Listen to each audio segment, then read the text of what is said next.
Hello there, friends. This is Spencer Michaud, and today we're going to be talking about the astrology of 2022. Happy solstice, everyone. I hope you're doing well out there. We're going to go on a deep dive of the month of July. We're going to talk about Cancerian archetypes. We're going to dip our toe into Leo season a little bit today. We have, of course, are going to do an I-Ching and an animal of the month. So if you're joining us from whatever corner of the world, please let me know in the chat box. I always love hearing from all of you. I see we've got some friends stopping by. Remco is here from the Netherlands. Nice to see you, my friend. We have Laura stopping in from Brunswick, Maine. Welcome, Laura. Dimfy is joining us from the Netherlands. Lynn is stopping by from Vermont. Always love seeing all of your smiling faces. And hope that you're doing well on this first day of summer, this first day of Cancer season. We've gotten through Gemini season, which sometimes can be challenging. I've learned over the years, and we've made it hopefully to the next part of our journey here, the next chapter, if you will. So yeah, I'm loving seeing all these faces in the chat. So a couple things before we get rolling here, before we get started, a couple things that you can do if you're just stopping in and if you're new. The first thing that you can do to support the channel is to hit the like button. That helps get our video out to the most amount of people possible and helps with the algorithm and things of that nature. If you are brand new to the channel, welcome. I'm Spencer Michaud and I'm your astrological guide for the day. Make sure you're subscribed to the channel. That's the great way to get updates and videos and when we go live. Also sign up for the email list too. That's another way to stay in touch for classes, for live streams, all of those things. And of course, if you'd like to make a material donation today while we're doing the live stream, there's a live stream, excuse me. There's a little $ in the chat box. It's called a super chat or a super sticker, and that supports the work that I do here. You can also support me at buymeacoffee.com, where you can make a one-time donation or a recurring donation if you so choose. So that is a way you can support the things that we're doing here. I do have some exciting news about my Decan series. The Decans of Cancer is ready to roll and is live to be signed up for. That's going to be taking place on July the 16th, which is a Saturday at 1 p.m. Eastern Time. We're going to go on a deep dive of many of the things we'll discuss today, but with even more depth and mythology and things like that. This is a little bit of a teaser of that today, but if you're interested in that, we have really great discussions at the Decans webinars. You can also find previous webinars at my store on my website, spencermichaud.com. I'm offering a summer bundle right now as well, where you can sign up for Cancer, Leo, and Virgo webinars and get $10 off all three of those. You can also get 20% off either one, the Decans of Cancer or the bundle, using the code CANCER20 until July the 1st. We're going to be doing something a little bit differently with this bundle. We're going to do Cancer and Leo live. And then since I've already gone through the entire circle of the zodiac, we're going to be doing Virgo as a previously recorded session. So you'll get files for that if you sign up. So it's been quite a journey. I've been doing this for 10 months now. It's very intense, lots of research, but a lot of good times, and seeing what is going to be next in the hopper here as well. Already starting to think about new things to do, new experiences and whatnot, new paths to pursue, and new books to read, and all of those things. So it's formulating. A plan is formulating. So I hope you'll join me for the last few Decans webinars I have here. We've got some more people joining us in the chat here. We have Rachel stopping in. Hello, Rachel. Betty is here from El Paso. First day of summer and flooding here in the Chihuahuan Desert in El Paso. Wow. Well, they say that summer is the season of extreme weather now, since we've been dealing with some climate change in the last few years, and I've been experiencing that as well. In my hometown of Ypsilanti, Michigan, today the high is going to be 98. Pretty warm. It's going to be a warm one. So I've got the fans going here. You may see me glisten a little bit with on my second story, office here that I'm coming to you from today. But I hope that all of you are doing safe out there. Some big picture thoughts with this month. Yeah, summers have become a little bit more difficult recently. because of some of the extreme weather events that we've been experiencing. And it has a trickle-down effect on things like the economy, the resources that we have available to us, inflation, prices, and all of those things that we're struggling with right now.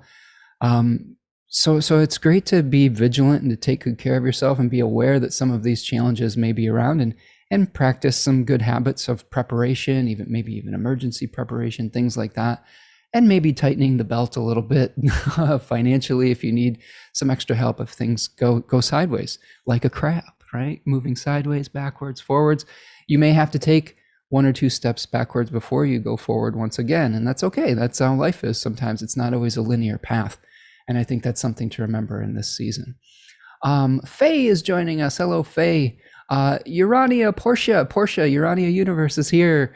Portia will be joining me in August, I believe August the 5th, for a Leo live stream. So I threw that out into the Urania universe there last time, into the universe, and we made it happen. So keep your eyes peeled for Portia, and follow her on the Instagram and the channels that she runs. She's got a lot of great content on there. So welcome, friend. Remco says, starting Cancer with a huge pile of new study books. Well, you and me both, friend. I'm surrounded by it on the daily. Rachel says, good to hear the creative spark is not fading. You know, I think that you always have to kind of renew that, don't you? I think that sometimes it fades and other times it gets reunited.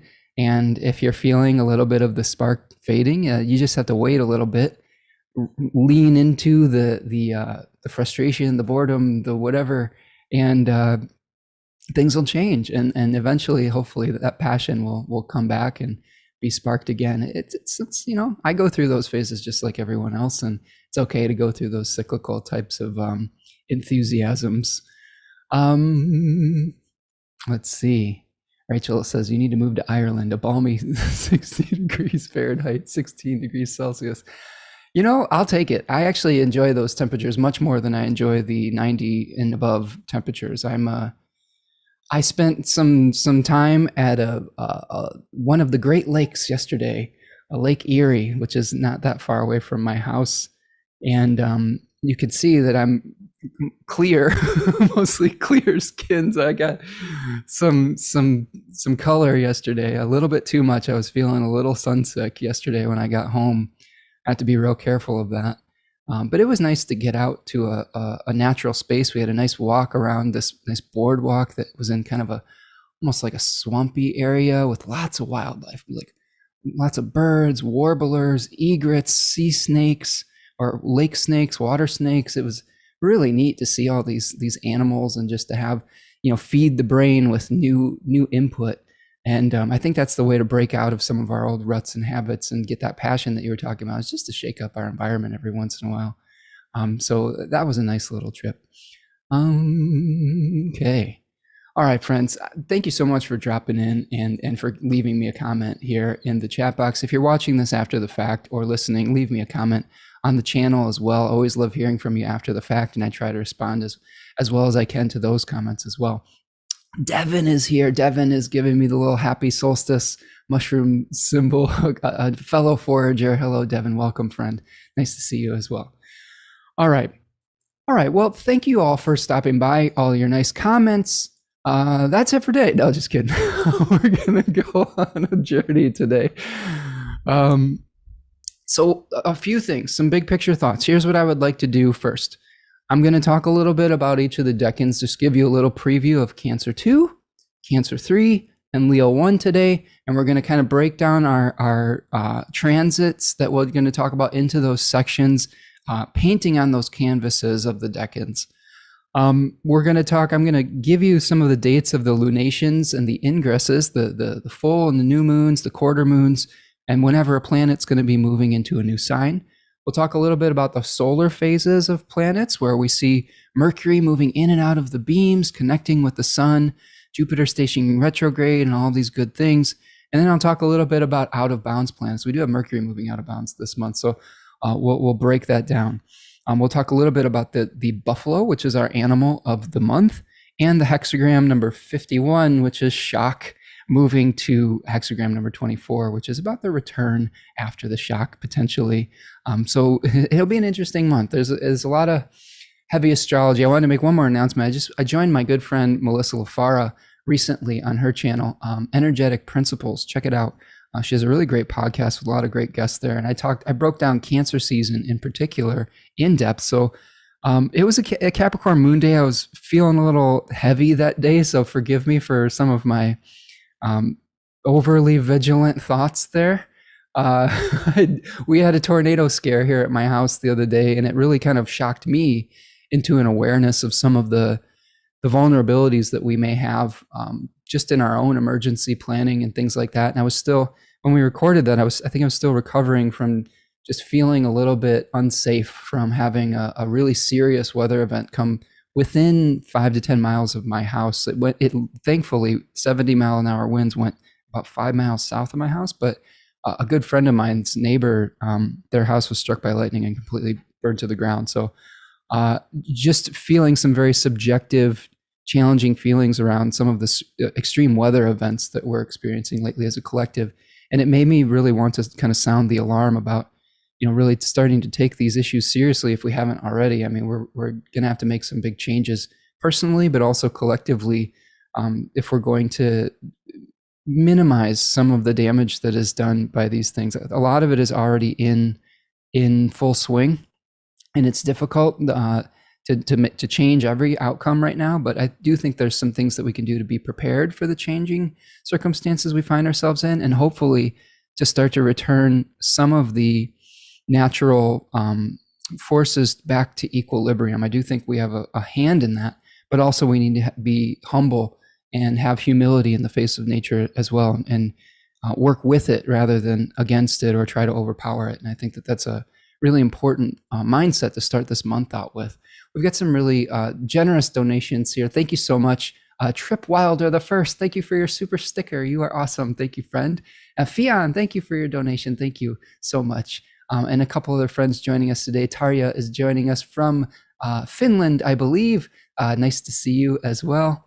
And is Juliana's here. Juliana is joining us from Golden, Colorado. Did you make it out, my friend, to your new destination location? Juliana is a good friend of mine who was in one of the first in-person astrology classes that I taught in my local area, and recently has made a big move across country. So always nice to see old friends stopping in the chat. Juliana was also my hairstylist. So she does really great work. If you're out in Colorado, I'm gonna miss her styling ways. It's tough when you're a Leo rising. Finding a stylist that you trust is one of the most important things in the world. And when you're a Cancer sun, they double as a therapist as well. So miss you, Juliana. I'm glad that you're stopping by here today. Okay. Okay, I'm just keeping up on this chat here. Yeah, and Devin says, especially since you spent so much time trying to acquire the house, that's scary. Yeah, 100%, Devin. Having a tornado come so close to your hard-won home that you spent months and years trying to secure, and in an instant it could all get washed or blown away. It really does make you think. It really does wake you up to the impermanence and the ephemeral nature of this material reality, and it causes you to reevaluate some of your values and the things that we put our hope and our trust and our sense of security into. And it's a good lesson to reestablish, not only your material security, but your spiritual practices as well, and to realize that we're just visitors here on this planet for a short period of time, and we can't really take it with us. So enjoy the time that you have. Try not to get too attached to your material circumstances, while also doing the things necessary to feel safe and secure as well. Rachel says, the messages from the earth keep getting louder. It's hard not to be hopeful, but necessary as well. I agree. It is easy to ignore some of these alarm bells and go about our regular business. Sometimes we have to compartmentalize some of those things just to be able to function in our daily lives, and I can appreciate that as well. But I do think that we're at an inflection point in our collective where we we are going to see it become much more difficult to ignore some of these things and to just live, quote unquote, a normal existence that everyone deserves to live, a peaceful existence. Whether you're in the desert or in the Midwest or in the green hills of Ireland, right? I mean, it's everyone deserves just to live and have basic needs met. And those things are becoming more challenging. And I think that we really have to have this discussion more and more and more and keep it in our collective thoughts without falling prey completely to fear or hopelessness. I think that's important. We don't want to fall into despair, but human beings are very adaptable creatures. And I think that it's just important for us to adapt to this new reality and see what we can do to survive as a group, as a collective, as a species. Because really, that's what we're talking about now, is the survival of our species. How are we going to survive on this planet moving forward? And I think it's really important to think about those things and have those talks. D is here. Hello, D from England. Nice to see you, my friend. Darren/D. Rachel says, Uranus and Taurus keeping us on our toes, looking for solid ground. Exactly. The Earth is crying out for new rhythms, for new ways of managing resources and new ways of doing things. And that Uranus and Taurus reminder is getting stronger and stronger and stronger. I do think that's one of the big picture things we're going to see for this month, is having to deal with themes of scarcity versus abundance, how we manage our resources, how we deal with new challenges when we're in emergency situations, when we're facing weather challenges, when we're facing shortages and inflation and things of that nature. And really, this is a test of our character and of our integrity. It's easy to be a quote unquote good person in times of plenty and abundance. It's much harder to do that when we're in times of fear, scarcity, and crisis. And really, that's the test of your character, is can you really continue to be the best and highest self during the toughest times? And I think that's when the cream will rise to the crop, right? Or the top, the crop will rise to your crop. You're like, whoa, I'm gonna have the vomit burp of sorry, a little silly today. Yeah, that might happen too if we're under too much stress, as we may regurgitate some of our, I don't know, whatever bodily functions. But really, the point I'm trying to make is how can you continue to live in integrity when faced with crisis? And that's what one of my favorite historical figures, Fred Rogers, would say, is look for the helpers. What do you do when things get really tough? And how do you tap into those instincts of wanting to be helpful and band together as a collective? All right. Maria is here from Belgrade, Serbia. Nice to see you, friend. Okay. So, yeah, D is asking about tornado. We had some really heavy winds that went just south of my house about a week ago, and I was kind of recovering from the shock of almost having my house blown down. I got some really scary pictures sent to me from Chicago, not so far away, where huge trees were just uprooted completely out of the ground, and it was nutty. A lot of crazy weather things happening, even in the Midwest, which is, this place feels fairly secure with a lot of fresh water, and we don't really have earthquakes and things like that, but climate change is really changing everything, every place, and you're not going to be able to escape it. So yeah, just tune in to those messages that we're receiving. All right, friends, so I'm going to give you some of the rundown here. Let's talk about just some of these dates right off the bat. So we're going to start out with the Sun in Cancer 2 from July 1st to July 12th, and I'll break that down in a second. Lunations for the month.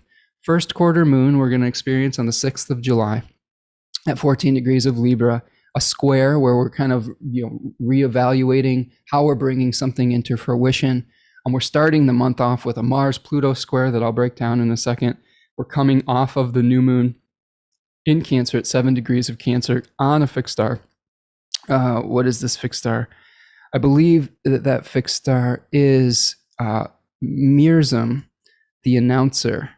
It might be, Mirzum, the announcer, which is one that comes before Sirius that announced the return of fertility to the Nile River Valley. So that's one in Canis Major that is sort of like, that appears before this much more important fixed star in Egyptian mythology. So that's something we'll be coming off of in the beginning of the month. We've got a full moon on the 13th of July at 21 degrees of Capricorn, some themes of scarcity versus luxury around that. How do we deal with our resources and hoarding resources, quite frankly, and power structures about how we receive those things.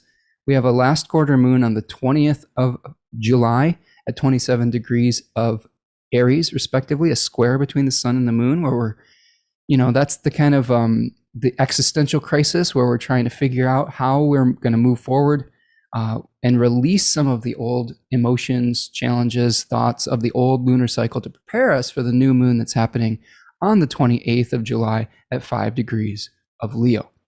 We've got multiple ingresses this month. We have Mars moving into Taurus on the 5th of July at the same time that Mercury ingresses into Cancer on that day as well. So Mars is losing some dignity, going into a difficult place, preparing for the conjunction with Uranus and the North Node that happens, I believe, in the beginning of August, which is that one's going to be funky. So I want to prepare you for that moving forward, and I'll talk about it a little bit today, but more so in the August forecast, with the basics of that being just really shake up of routines and resources that are pretty intense. This is what Mars is going to do in general. It's the things that we rely on for security are going to be tested. We have Venus moving into Cancer on the 17th of July, while Mercury moves into Leo on the 19th of July, and the Sun going into its home domicile of Leo on the 22nd of July. A couple solar phases that we're going to see. Remember, a solar phase is a relationship with the Sun, and I think these are important. We have cazemis, which are conjunctions with the Sun, and then we have these planets that are going into the beams where they become invisible, and when they're escaping the beams where they become visible once again. Those are moments of phasis.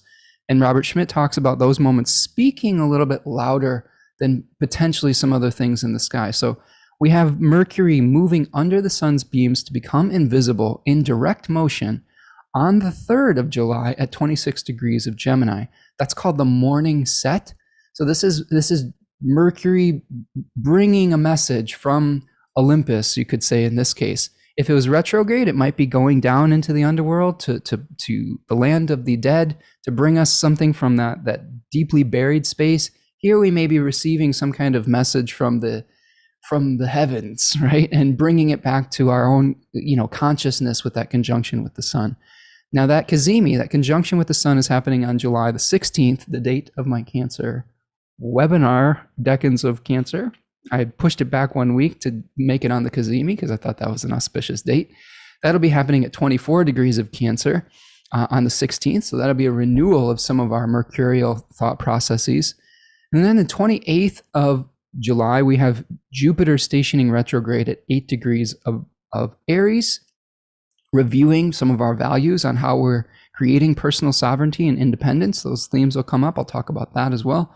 And then on the 31st of July, Mercury will reemerge from under the beams in something called its evening rise. It'll rise as an evening star at 23 degrees of Leo.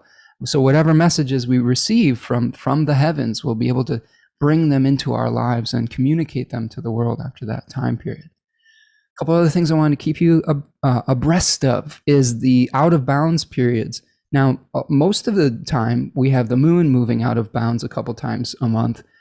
This month starts out at the beginning of the month on my birthday, July the 7th. Happy birthday to me, with Mercury out of bounds.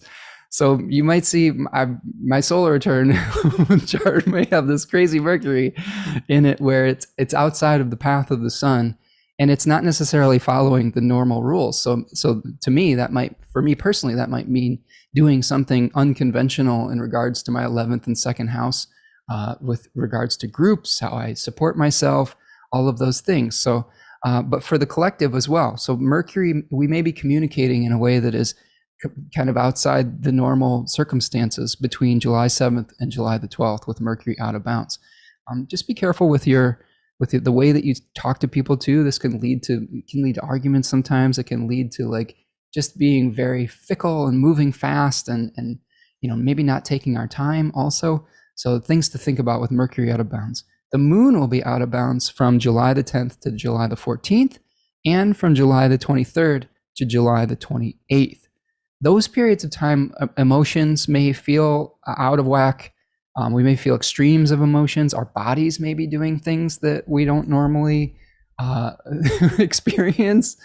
We may just have little aches and pains here and there. We may try to push our bodies past our limits also. So be careful of that when the moon is out of bounds. And again, the animal of the month is the buffalo. We'll talk about issues of abundance and that animal and how it played a role in early American experience with indigenous culture, and how they appreciate the entire animal and its role in the American landscape. And then we'll talk a little bit about that hexagram number 51 and its shocking influences that really, like I experienced last week with the tornado shocking me into an awareness of my lack of a really good emergency plan. There may be some things that we're experiencing this month that wake us up a little bit. And it doesn't mean we have to be, scared necessarily, although a little bit of that fear can be healthy, as long as we're not getting stuck there. And that's something that the I-Ching will help us unpack. Okay, so that's kind of the big rundown of the experiences of the month. Let's start getting into some of the nitty gritty. I'm just checking in all of you in the chat here, seeing how you're doing. Mercury out of bounds is going to make these forecasts wild. Jan says, yeah, if you see me doing a forecast that's like 4 or 5 hours long, you'll know that you can blame Mercury out of bounds. I mean, I think I already go pretty long here. Yeah, we've got some people speaking on it. Might make for an interesting solar return and for things of that nature. I've got Mars in exile in that solar return too. So we'll see how that all works out. Pray for me, I guess. But okay.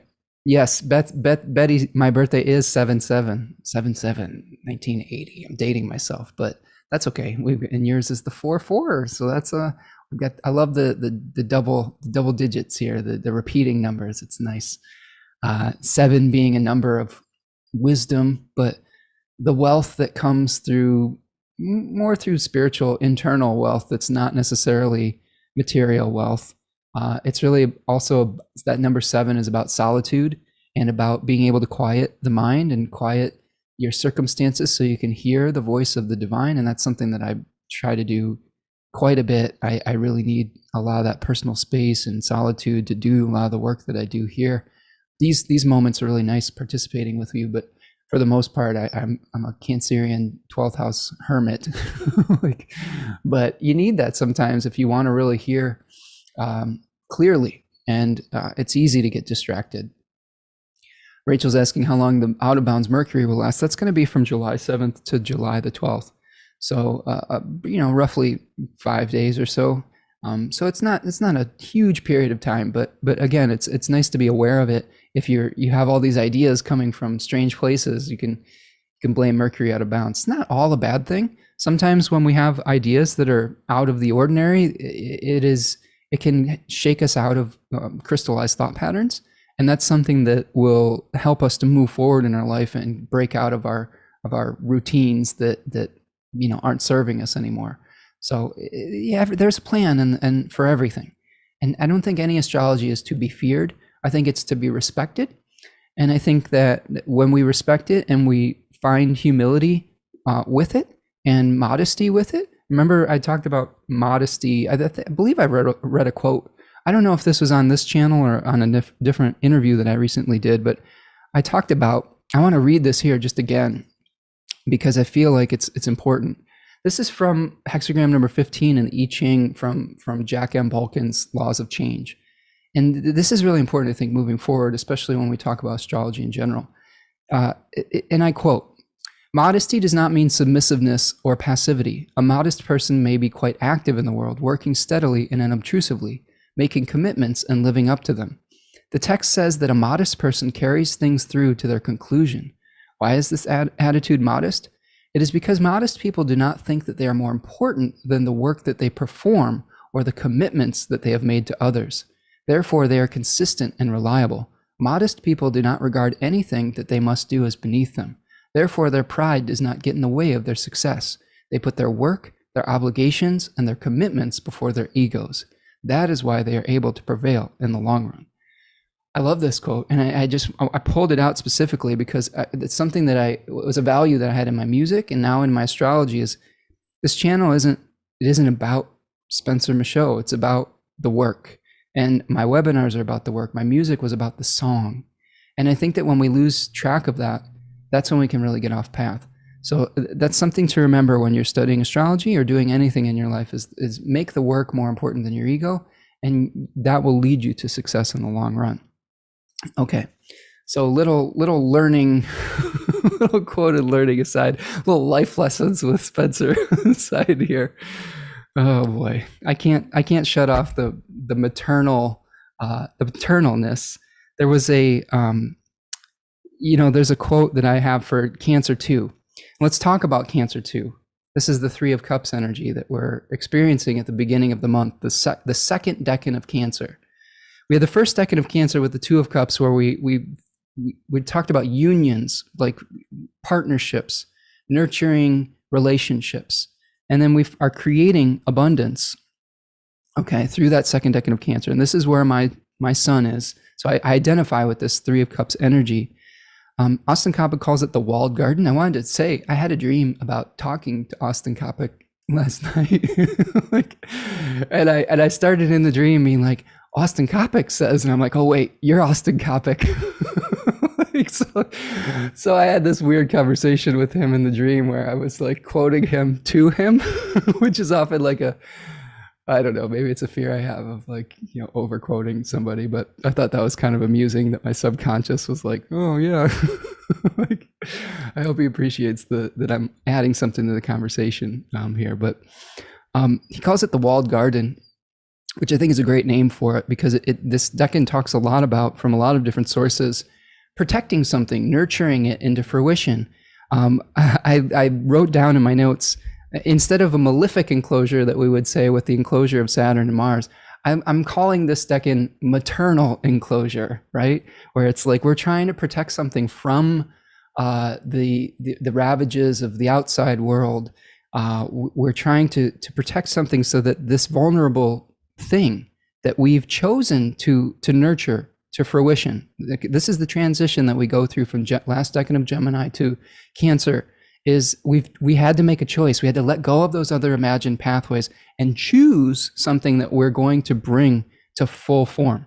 And we learn about that in the first decan of Cancer, and now we're protecting that small thing that we're nurturing. And this is something that I really relate to, because I've really struggled with this as I have an adult child that is transitioning into becoming an adult. It's really easy to protect them. It's hard to let go and open the walls of the garden. And I had something in regards to that today, that I had to just accept that, your baby's growing up. You've got to kind of let go a little bit and open the bubble up a little bit. But again, pray for me and my tender sensitivity around that, because it's a hard process, and it's hard for all of us with whatever we're nurturing, whether it's an actual child or a creative child. There's so many things in your life that can double as something that you want to bring into full form. And when we get into this second decan of Cancer in the beginning of July, we may have chosen something that's important to us, and we have to protect it.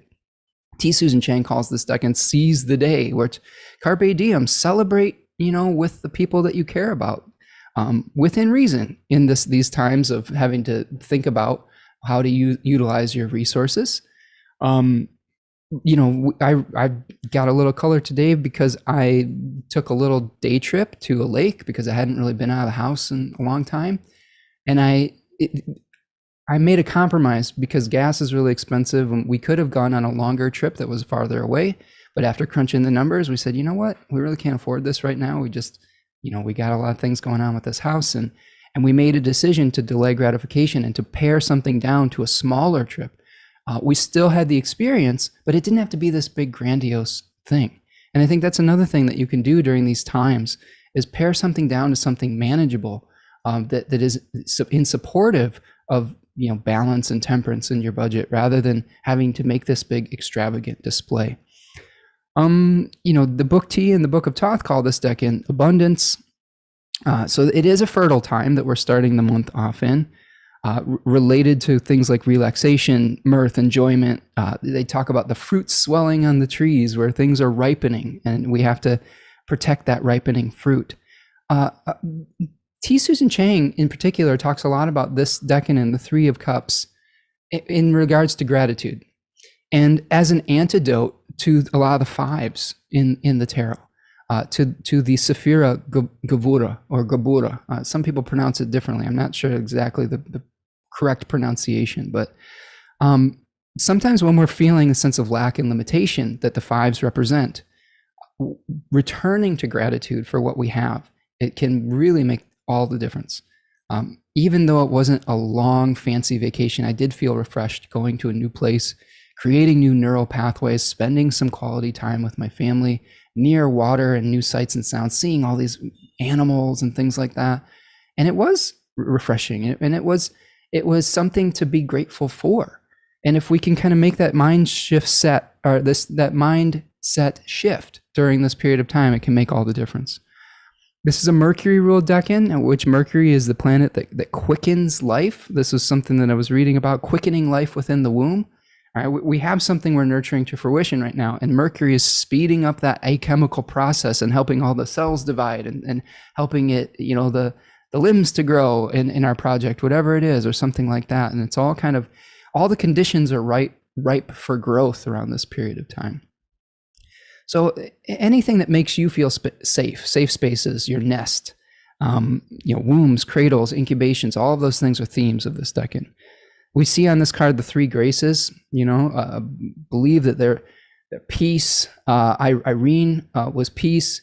I'm not sure exactly what that one translates to, but we have these three graces, and the other one is escaping my mind right now. Talia, okay, and they represent all of the things that are necessary to create a good experience. So have gratitude for those things. Try to create those experiences and those conditions. It takes effort to maintain those conditions. Sometimes as a mother or as a maternal figure to anything in your life, you have to be tough. Being a Cancer person and being utilizing Cancerian energy is not about just being soft and sensitive all the time. Sometimes it's about being mama bear and stepping up and setting a healthy boundary for yourself, for your child, for your project, for whatever it is. There's a lot of tough love that can come out of Cancer season, and it's okay to do that. Sometimes those boundaries are necessary. I've got a mole issue in my brand new yard I've been taking care of, and they're wonderful creatures, but it's tearing the crap out of my yard. So there may be a boundary that needs to be set with that creature, right? Maybe I need to trap it and move it somewhere else or something like that, so that it's not going to tear up all the grass. Eventually, all that grass is going to turn into pollinator habitat, but we're not quite there yet. So if you want to take care of something, you may have to eliminate things that threaten it. All right. Okay. Yes. What a dream, Taria says. Subconsciouses are weird, aren't they? And I've had a real conversation with Mr. Kopic in the lobby of I believe the Marriott Hotel in Chicago at UAC.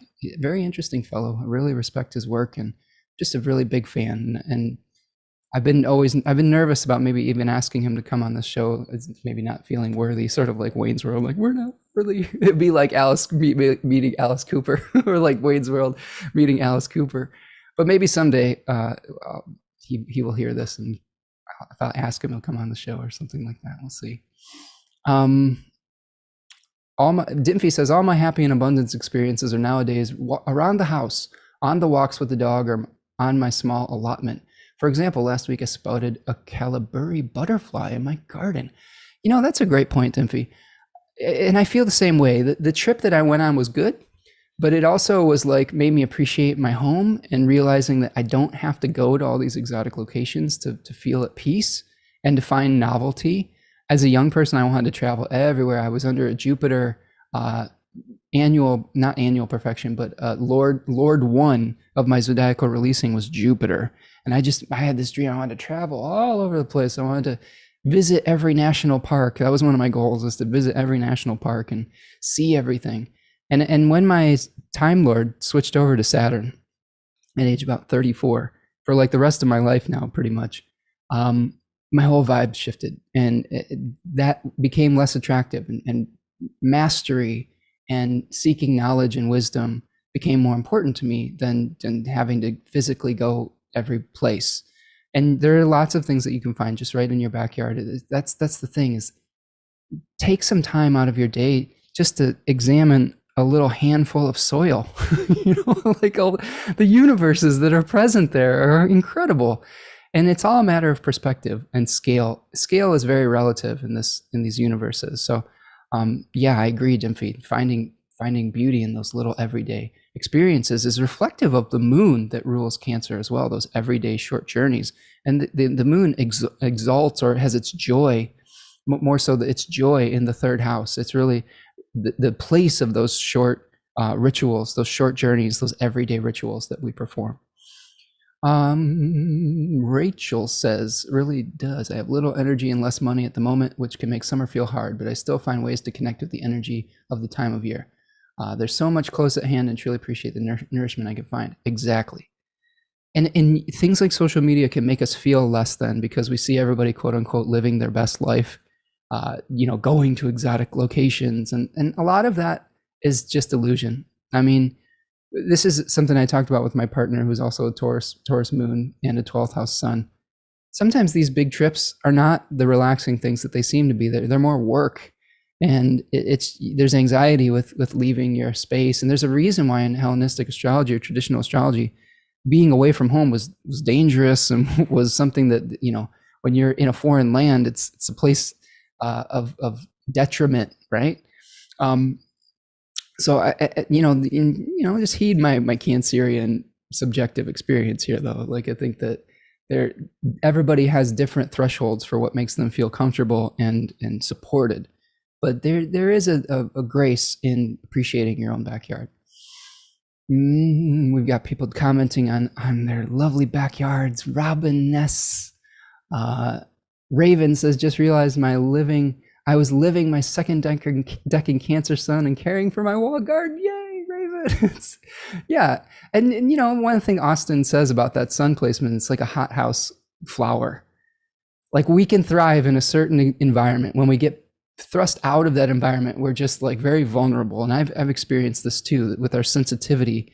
Like in this environment, like I'm here with you today, totally in my comfort zone, in my own office, speaking with you today. But if I was out and about and getting bombarded by all these different experiences and sensory things, I might be out of my element, so to speak. So yeah, it definitely is a specific environment where we can thrive as second decan Cancer suns.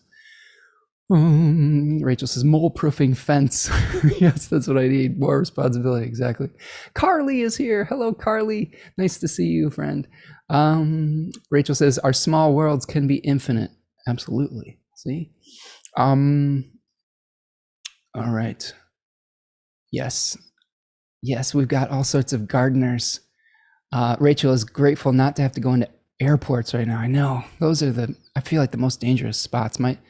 My dad is taking a trip as a celebration of his wedding anniversary that he's been planning for many, many, many years. He's in Hawaii right now. He's very fortunate and privileged to be able to take a trip like that. And I was supposed to go with him, but circumstances being what they may, we decided not to go. And I'm nervous about him going through all these airports and being out and about. So say some prayers and protection for my dad too. And his family on that trip, because it is, travel just seems precarious right now on some level. Raven says, yes, feel that. Do not take me out of my comfort zone. I will wither. Yeah, exactly. Lynn is talking about having a 9th house Mercury and Sun and loves to travel, but Cancer Venus loves being home. Yeah, you'll never see someone happier than a Cancer returning home after a long trip, I think. But yes. Okay, friends, let's kind of, I'm going to pull the chart up here. Great comments, great reflections. Love that we have all of the participation here. Kate is here again. Nice to see you, Kate. Happy solstice to you as well. This is one of my favorite things about doing these is the interaction that I get to have with all of you. Let's pull up this chart and do some astrology. What do you say? Pull up my Astro Gold, and we're looking at July 1st, 2022. And we are starting this month off. Okay, we're starting this month off with 4 planets. I believe three now. We did have 4 planets in their own domiciles. Now we have 3. With the Mercury is starting off in Gemini, Mars in Aries, Saturn in Aquarius. We did have, by the beginning of the month, Venus moving into Mercury's domicile of Gemini. So we still have a lot of planetary dignity in the sky. The July 1st is really marked by this square between Mars and Pluto. So this is something to really keep an eye on. The beginning of July is challenging. So there's Mars, there's Pluto, and we have a square between the two at 27 degrees of Mars and 27 degrees of Aries and Capricorn, respectively. So this is something where Mars-Pluto is one of the aspects that astrologers all kind of raise their eyebrows at if they utilize modern transcendental planets. It is one that can bring out some of the worst in humanity. Mars being related to violence, like conflicts, things of that nature, and Pluto being related to power, things that we repress underneath the ground, from out of the light of day into the dark corners of our life. So when we have Mars-Pluto contacts like this, we're really, sometimes conflict will unleash like atomic power. Remember, Pluto was the planet that was discovered coinciding with like the discovery of like the atomic bomb and all nuclear weaponry and things like that. So I'm not saying that that's the expression of this aspect necessarily, but I think that metaphorically, this can really be a volatile aspect that can bring out a lot of buried trauma, and can be a little bit violent. So just be very careful around the beginning of the month with Mars and Pluto squaring.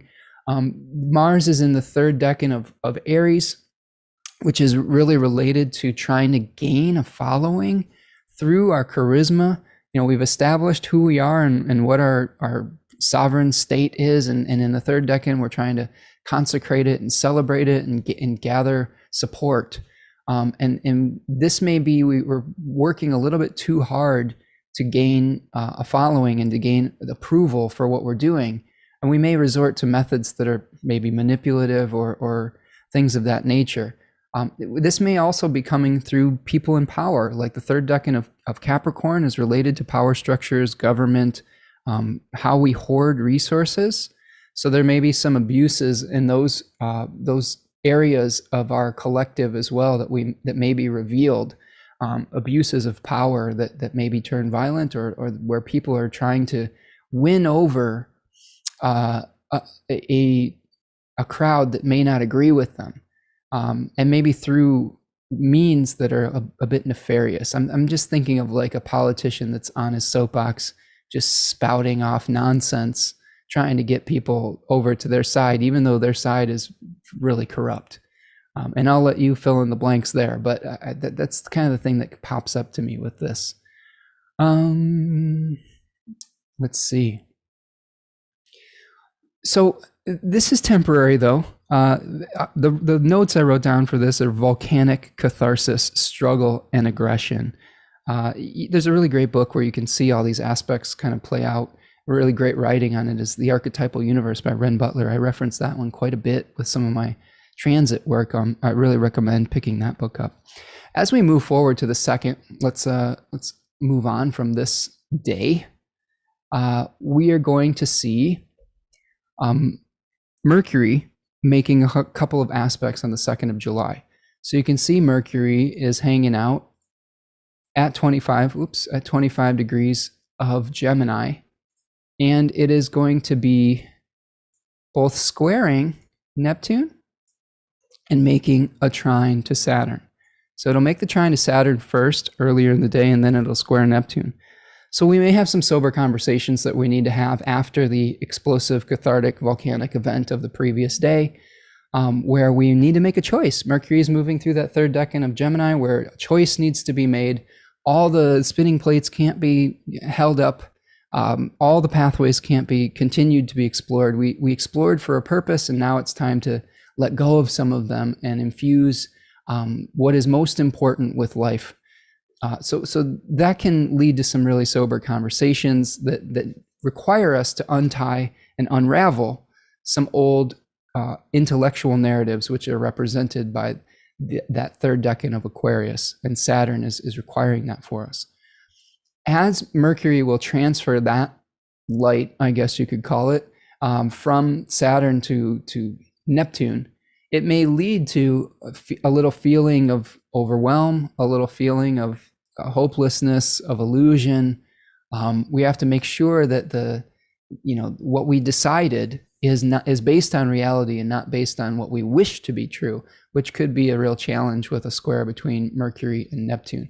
This is a great day to double check all your details and really make sure that you've got all the facts before you take action on something, because Mercury-Neptune contacts can really lead to muddying the waters a little bit and just confusion when it comes to communication and whether we've been clear or not. Kate is saying volatile, also catalyst to change, power shift. Cord cutting is a phase I've heard that comes to mind. Yeah, that makes sense. Pluto doesn't necessarily always have to be bad. Remember, all the planets they're not necessarily good or bad in the traditional sense. We experience them as maybe more or less challenging. We do need some of those reductive experiences where we're reducing things, releasing things, separating from things. If we just had unchecked growth all the time, we would get to a point of excess that would become corrupt in and of itself. So there are definitely times when we need to pare things down, and that's okay. That's something that we have trouble with in North America and in capitalistic societies in general, because we have been fed the myth of constant growth all the time, and that's just not in alignment with nature. We have cycles of expansion and we have cycles of contraction and decay, and both of them are equally as important. So when we come into alignment with that, like the moon in Cancer season that waxes and wanes, we're much more in alignment with, I think, the divine itself, rather than working against nature, which is hubris. All right, so that is the 2nd of July here. And as we move to the 3rd, after Mercury makes these two contacts with Saturn and Neptune, it is going to go underneath the beams of the sun. So we'll have these conversations, the sober conversation, the idealistic conversation, and then Mercury is going to go and visit Olympus. So it's going to come into the heart of the sun, or it's coming back from Olympus. I can't quite figure out which phase it's in. This is based on a conversation I had with Gary Caton about Hermes and its journey through the underworld when it's retrograde and under the beams of the sun, and it's visiting the Mount Olympus and bringing back messages from the divine. So you could think of it as like when Mercury is really far away from the sun, maybe it's visiting Olympus, or maybe when it's coming under the beams, it's bringing a message back to us from those outer reaches. And I'll let you determine which resonates most with you.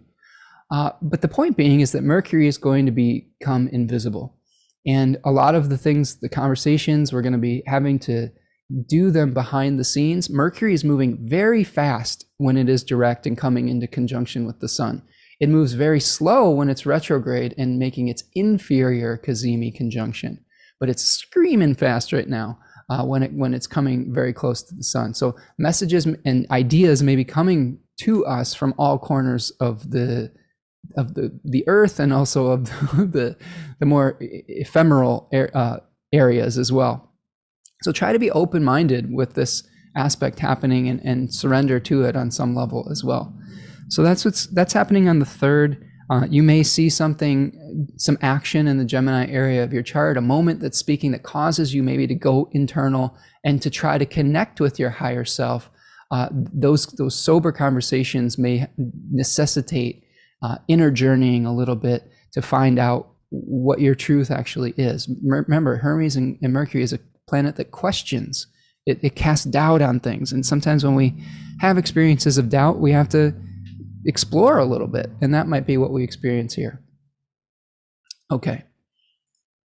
So moving forward to the 5th. Happy July 4th, I guess, if you experience this here. Just looking at July 4th really quickly.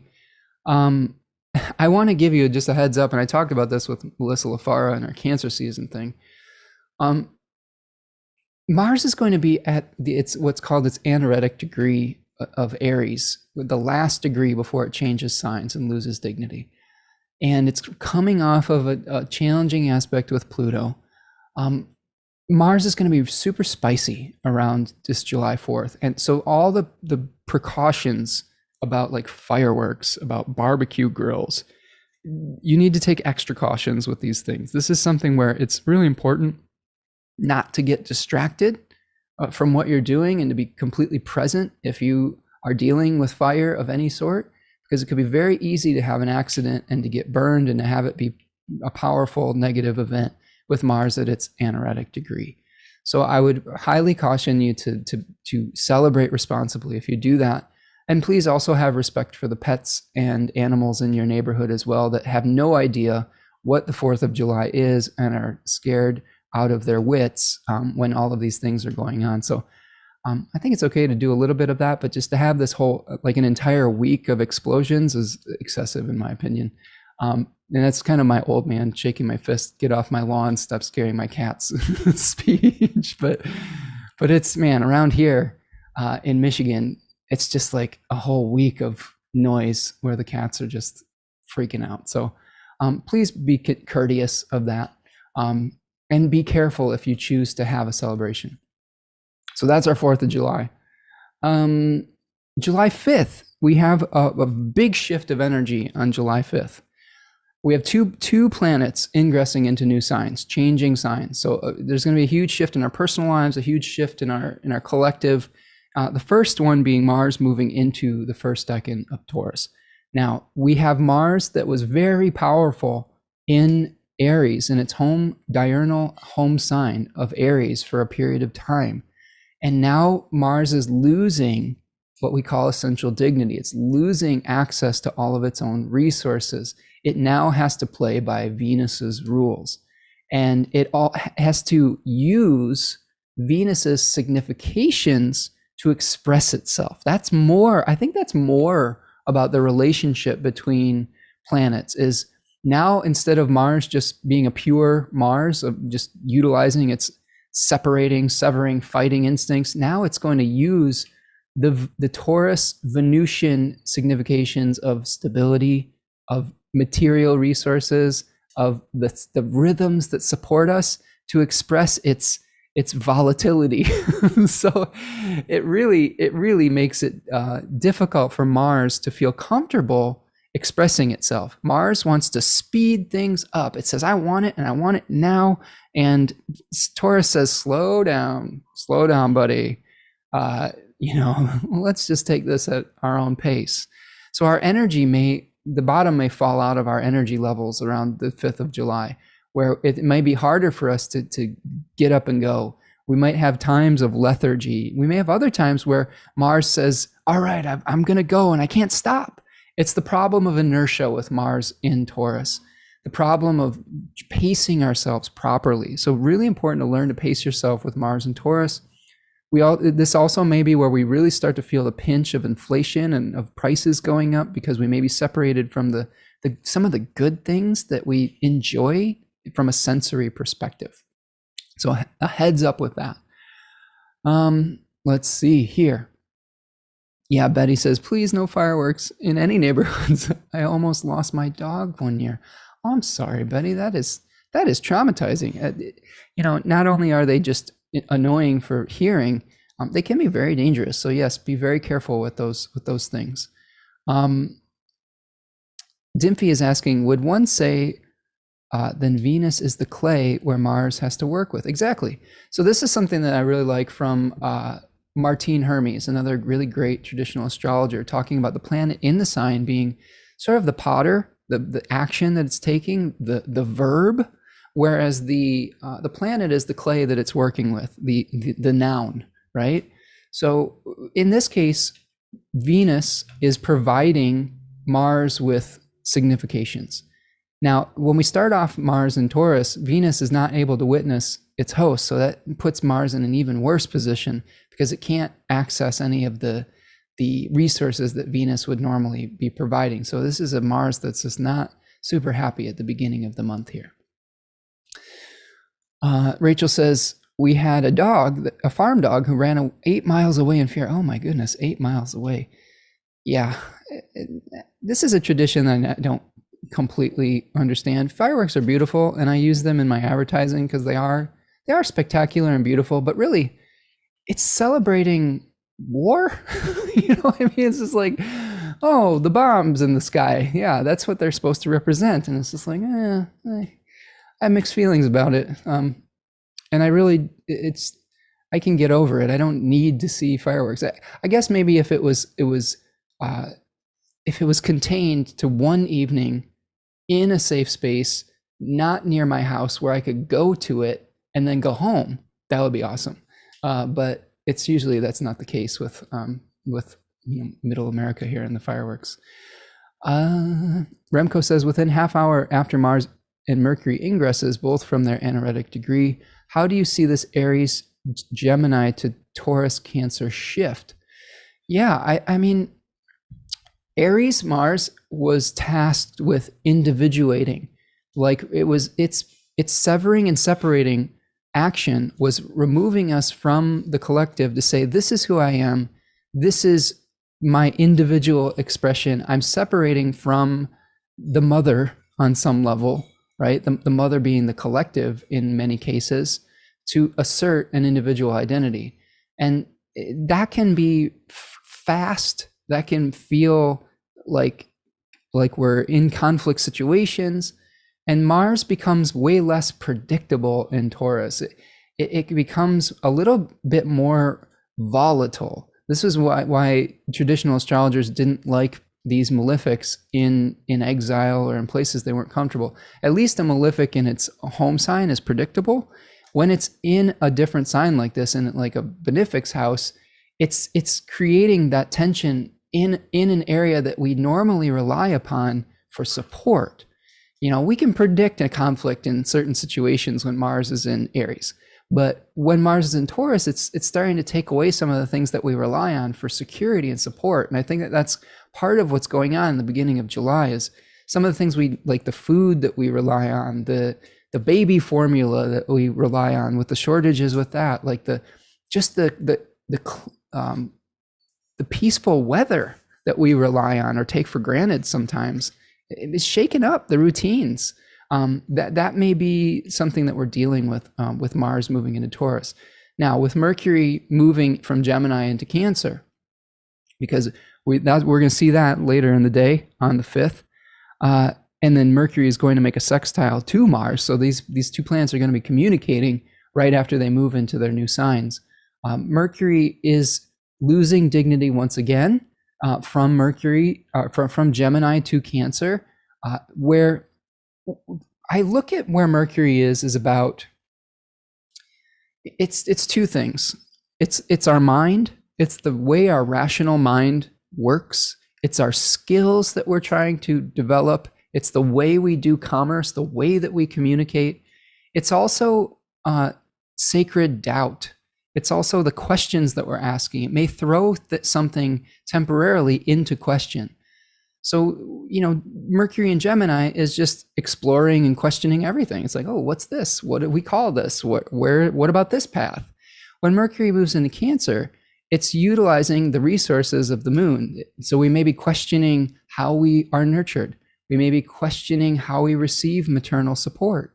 We may be questioning our resources. And with the communication with Mars, you know, when things become more expensive, we may be like, well, which things do we need to cut back on to be able to afford, rent, mortgage, the car payment, you know, when food is like, you know, $100 more expensive a month than it has been. Those are the conversations that Mercury starts to have. How do we become nurtured? It might also make our communications more subjective. Mercury in Gemini is one of the gifts of it is a little bit of an objectivity, the airy objectivity. Now, Mercury is going to be filtered through that emotional water sign of Cancer. I personally have Mercury in Cancer, so sometimes my mind can work a little subjectively.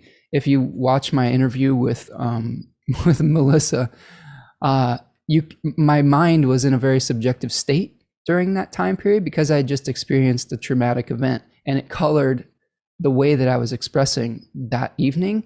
And the moon was in Capricorn, so I was very like somber and serious. So I apologize for being a little bit too much of a downer potentially in that, but I think there were some really nice moments that she and I had too. We had a little karaoke moment. We're both musicians. It was fun. Like she's a lot of fun. I really enjoy talking with her, but I think that our minds could become more subjective. So recognize that you might not have the similar amount of ability to see things from all perspectives, and your perspective might be based more about what is the best for your family, for your little corner of the world. This is something I've had to really struggle with in my own in sense of self, is the Cancerian instinct towards, I guess, tribalism. You know, saying this is my group, and these people are outside the bubble of safety, and how do we not fall into that trap of getting afraid of what is not part of our inner circle? And you know, this is something like where you may be hoarding resources for your family, you may see anything different as a threat, and it's as America is really, since America is a Cancerian country with the sun in Cancer, and I believe, I don't know if Mercury is as well, but there's a couple planets in Cancer, we fall prey to this a lot. And we're dealing with this with like our history of racism and things of that nature, where we have people that have you know, they're all in these little cults or sects, and this is because we were a country where we had immigrants coming from all corners of the world that were outcasts from their country. And then we have to acknowledge the horrors of slavery and forced labor, and all of that. And there's this kind of mistrust of the other on some level in a Cancerian country and experience. And we have to learn how to create equality and nurturing for everyone, so everyone can feel that sense of safety and security. But that's another thing to keep in mind with Mercury moving into Cancer, is those feelings might start to get a little more heightened. When you feel like you're not able to feed your family, you may start to get a little bit more like standoffish about competing for resources with other people. So I think that one of the other things that I would say could happen in July is, it reminds me of early in the pandemic where everyone was afraid that they couldn't wipe their ass properly because they weren't going to get enough toilet paper. So instead of buying like a couple extra rolls of toilet paper, they bought a year's supply of toilet paper and had like a whole fucking room of toilet paper, which is not completely non-functional, right? You don't need a year's supply of toilet paper. So those types of feelings can cause us to go to extremes. And I think that it's important to recognize when those feelings arise in you and not fall victim to them, and recognize that we're all in this together, and that for us to survive times of scarcity, one of the most beautiful things that the human species can do is work with one another cooperatively rather than in competitive situations. So I think that, Remco, I hope that answers your question on the shift from Mercury to Cancer and Mars to Taurus. Raven says, it's like Mars receiving this beautiful porcelain and then just pulverizing it. Yeah, right. Fuck your vase. Just throw it on the ground. It's like, well, Mars can't appreciate that vase. You know what I'm saying? Venus can appreciate that fine porcelain. Mars is like, can I battle someone with this? Can I smash it on your head? Like, you know, it's not the right tool for Mars's job, and that's why it's uncomfortable. Okay. Yeah, Remco says ditto Mercury in early Cancer as well. Kate says subjective, but what matters too? Emotional transparency.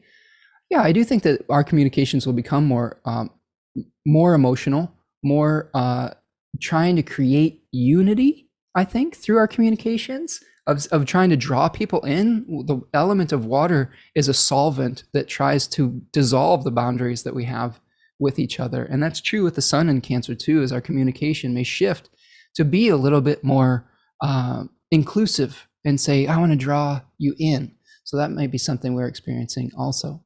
I try to do this on this channel. I try to dissolve the boundaries between us, the boundaries of distance, of nationalism, of demographic. I try to dissolve all those boundaries here, and I think that's Cancer at its aspirational highest, is trying to draw in rather than exclude.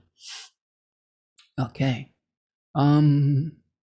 Yeah, Kate's talking about more housing conversations during this time. Absolutely, that's a Cancerian quality and concern. Portia is laughing at humanity. Yeah, Portia, your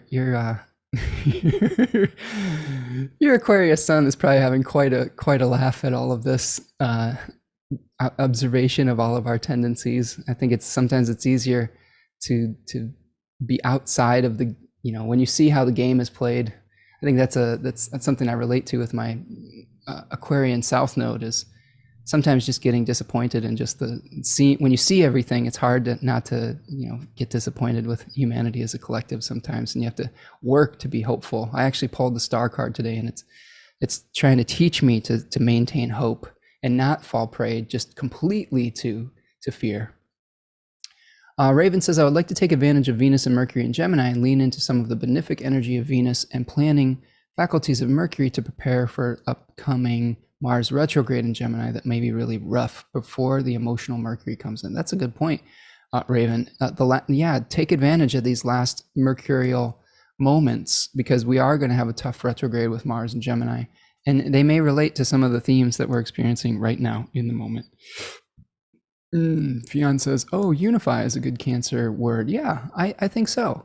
I think that the moon collects light, and the moon collects friends, and the moon collects community. Like I said, every planet, every sign has positives and negatives. At its highest form, Cancer is drawing in. It's saying you are part of the family, and you are part of the family. Everyone is part of the family. The world's the family. The universe is the family. But at its negative, it's trying to exclude and say, nope, you're not part of the family. Like, you're a threat to the family. So both of those instincts exist in Cancer, and our free will, or whatever we experience as that, our choice, our divine providence, allows us to choose which of those instincts we will surrender to. Which one of those ones do we want to cultivate, and which one of those do we want to try to reduce? And I think that it's important to think about that as you experience maybe both tendencies during this period of time. Thank you so much, Remco, for the super sticker. I appreciate you. Thank you so much. And Portia is enjoying this. Yeah, good. I'm glad. Portia's gonna be a great guest in August. I'm really looking forward to hearing her thoughts. Speaking of guests, I got my friend Sam Bellier is joining me on Sunday, this coming Sunday, the 26th of June. Sorry, the 26th of June. What month is it? To talk about the new moon in Cancer at 7 degrees of Cancer. So make sure you join me for that as well. Sam's a fellow Cancerian, and really he's got a lot of great insights as well. Devin says there was a Cottonelle toilet paper recall in February of 2020. Oh no, not Cottonelle.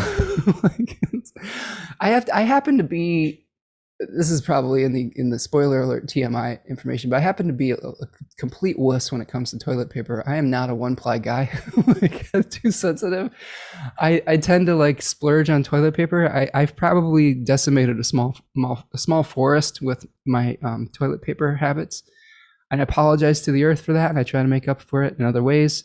And if you have suggestions for more earth-friendly, but also thick and soft toilet paper, I'm open to it. Please send them to me, because I think that we all have to maybe lean into some discomfort and change some of our habits if we are going to be more responsible with our personal habits and responsibilities and things of that nature.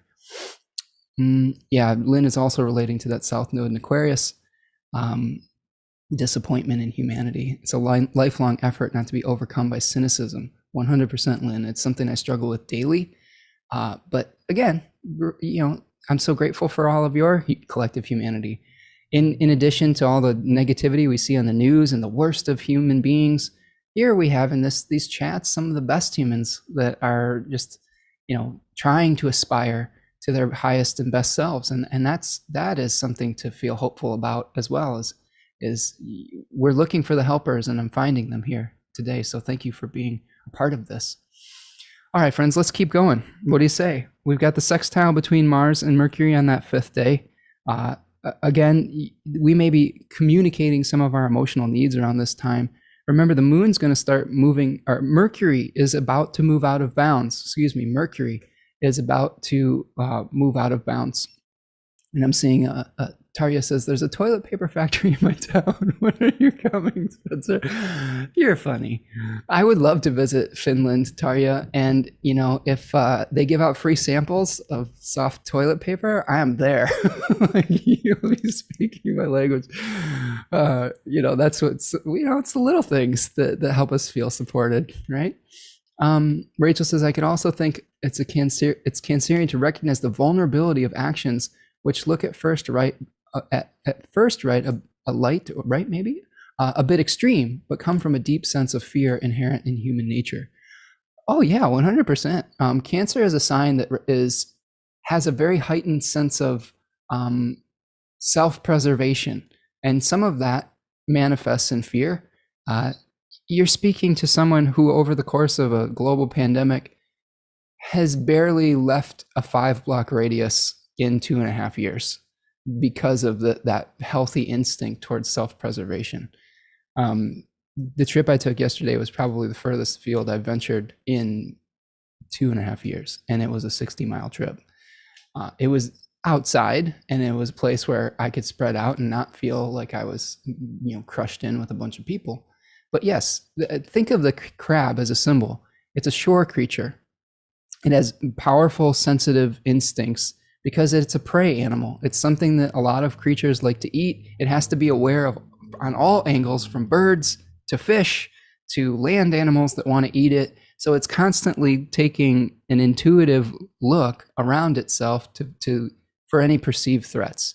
And, it's got that hard protective shell, but it's got a squishy inside that's very vulnerable.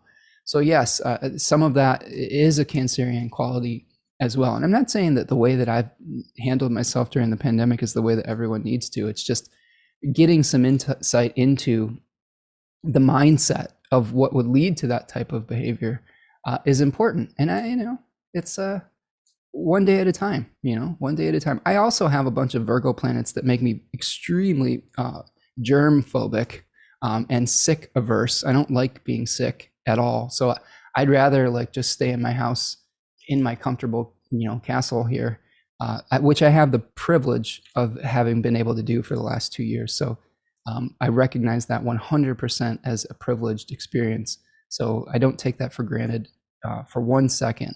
And I'm sorry that people out there are not able to do that sometimes. And I appreciate the courage and bravery that it took for a lot of people to be able to engage over the course of these last few years that had to. So anyway, moving forward, thank you, Remco, for the toilet paper emoji. That's fun. Sorry, we'll lighten it up here. Dimpy says you can stop on the way to Finland in the Netherlands, and you're welcome to Dutch paper. So you Europeans, tell me more about. I know that this is the home of the bidet. Also, I probably need to just install a bidet, use that instead of all these toilet paper things. But do they use fluffy toilet paper in Europe, or is it a different thing? I don't know. There's too much toilet paper conversation here, but that's important to someone who stays in their house and has sensitive needs. But anyway, moving on. On the 6th, July the 6th, friends, this is our first quarter moon. So, and thank you, Lynn, for the super chat. I appreciate you. Thank you so much for supporting the work that I'm doing here today. Really, really love the support everyone provides. There, you just bought me a roll of toilet paper. So thank you. Hopefully more than one for $5, right? It's getting so expensive. Anyway, on our first quarter moon, we have the moon at 14 degrees of Libra and the sun at 14 degrees of Cancer. Now, this is a place where the sun is on a fixed star called Sirius, nearing the fixed star Canopus. So Sirius was a really important fixed star in Egyptian mythology that heralded the return of the fertility to the Nile River Valley. And Canopus was a fixed star that was related to the Argo. So about exploration and boldly going where no one has gone before, sort of like Star Trek kind of thing, like Jason and the Argonauts going on a great journey. So there's themes of both return of life, pursuit of immortality, but also exploration around this degree of where the sun is at. And now the moon is in a decan that is related to oaths, contracts, agreements, and the difficult commitments that we have. It's the Three of Swords card, where we are really bound to our obligations. So there may be some things where we're trying to create this abundant environment, we're trying to nurture something, but we are coming face to face with all of the rational obligations that requires. All of the balance that we need to have in our life, all of the Saturnian responsibilities, because this is it's a Saturn ruled decan in the Saturn's exaltation sign. So I think that this is something where we're going to have to really really think about our commitments around this first quarter. The other thing I wanted to say, just fixed star wise, is Venus is going to be on the fixed star Rigel at roughly 16 to 17 degrees of Gemini. And this is actually my Venus return. I'll have Venus on my birthday, having a Venus return. The next day will be my birthday, which will be pretty fun in my solar return chart. So hopefully I'll be able to deepen my relationship with all of you as a collective in the 11th house of my chart here. But Rigel is the foot of Orion that's sort of drinking from the fire hose of information, taking the first step from that brutish experience of Orion the hunter towards the humility of the kneeler Hercules, after going through the river, the Uranus, the river of experience. And I call this one kind of the drinking from the fire hose aspect. It's just we're learning and teaching so much with this. So this might be something to, at this first quarter moon, to be able to harmonize this. Just get curious, learn as much as you can. If it involves sharing your knowledge, that could be another thing that could be important around this period of time as well. Raven says, my sun is on Sirius. I have been meaning to get a fixed star reading. Well, I would be happy to help you with that, Raven. My sun is also on Sirius. Very powerful fixed star. It is, people take Cancer for granted, then they shouldn't. I think it's another sign that people are have real preconceived notions about in pop astrology. Just an example of that fixed star, Michael Jordan has his ascendant on Sirius. It's extremely powerful. It's extremely, I think it can be very competitive. It can be about wanting to leave a legacy. And this is something I've been driven by my entire life, is wanting to leave this legacy of immortality. And this is what I wanted to do with my music. I want to share today the experience, I think, of this fixed star Sirius. I was listening to a radio station. Every morning I listen to music when I'm making my breakfast and doing my journaling. And today I happened to have John Williams radio on Pandora. I'm old, I use Pandora. And it's so epic. He's the soundtrack composer. And I was hearing Indiana Jones, Star Wars, all Harry Potter. I mean, such a brilliant, brilliant composer who incidentally has Venus very near the degree of exaltation in the third decan of Pisces. And it's just so epic. And that to me feels very Cancer too on Sirius, is this epic quality, this immortal quality. And it was always something I was thinking about when I was doing my art and my creative music. And I think about that when I do these live streams too, is what am I passing on that will live beyond me, right? So something to consider there. And please do sign up for a fixed star reading, Raven, or anyone else who's interested in learning how those mythological stories can affect your life. I'm still doing readings. I'm still doing transit readings, natal readings, fixed star readings, tarot readings. please check that out on my website. I love working with all of you one-on-one as well. Okay, so that's our first quarter moon, and the last aspect of Cancer too. All right, actually, check that. Sorry, I just had to turn the page here. There's a few more. Now we get to July the 7th. Happy birthday to Spencer. I'm planning on doing a live stream on my birthday, so I hope that you will join me for a full moon in Cancer live stream. I don't have a guest booked yet, but I've got some ideas for someone I think would be really fun to spend my birthday with. But I hope, for the most part, that I get to spend my birthday with all of you on Thursday, July the 7th, as I celebrate birthday number 42. And yeah, maybe we'll just have a nice astrological conversation. Kate is asking, what orb do you use in natal fixed star astrology? It depends on the fixed star, Kate.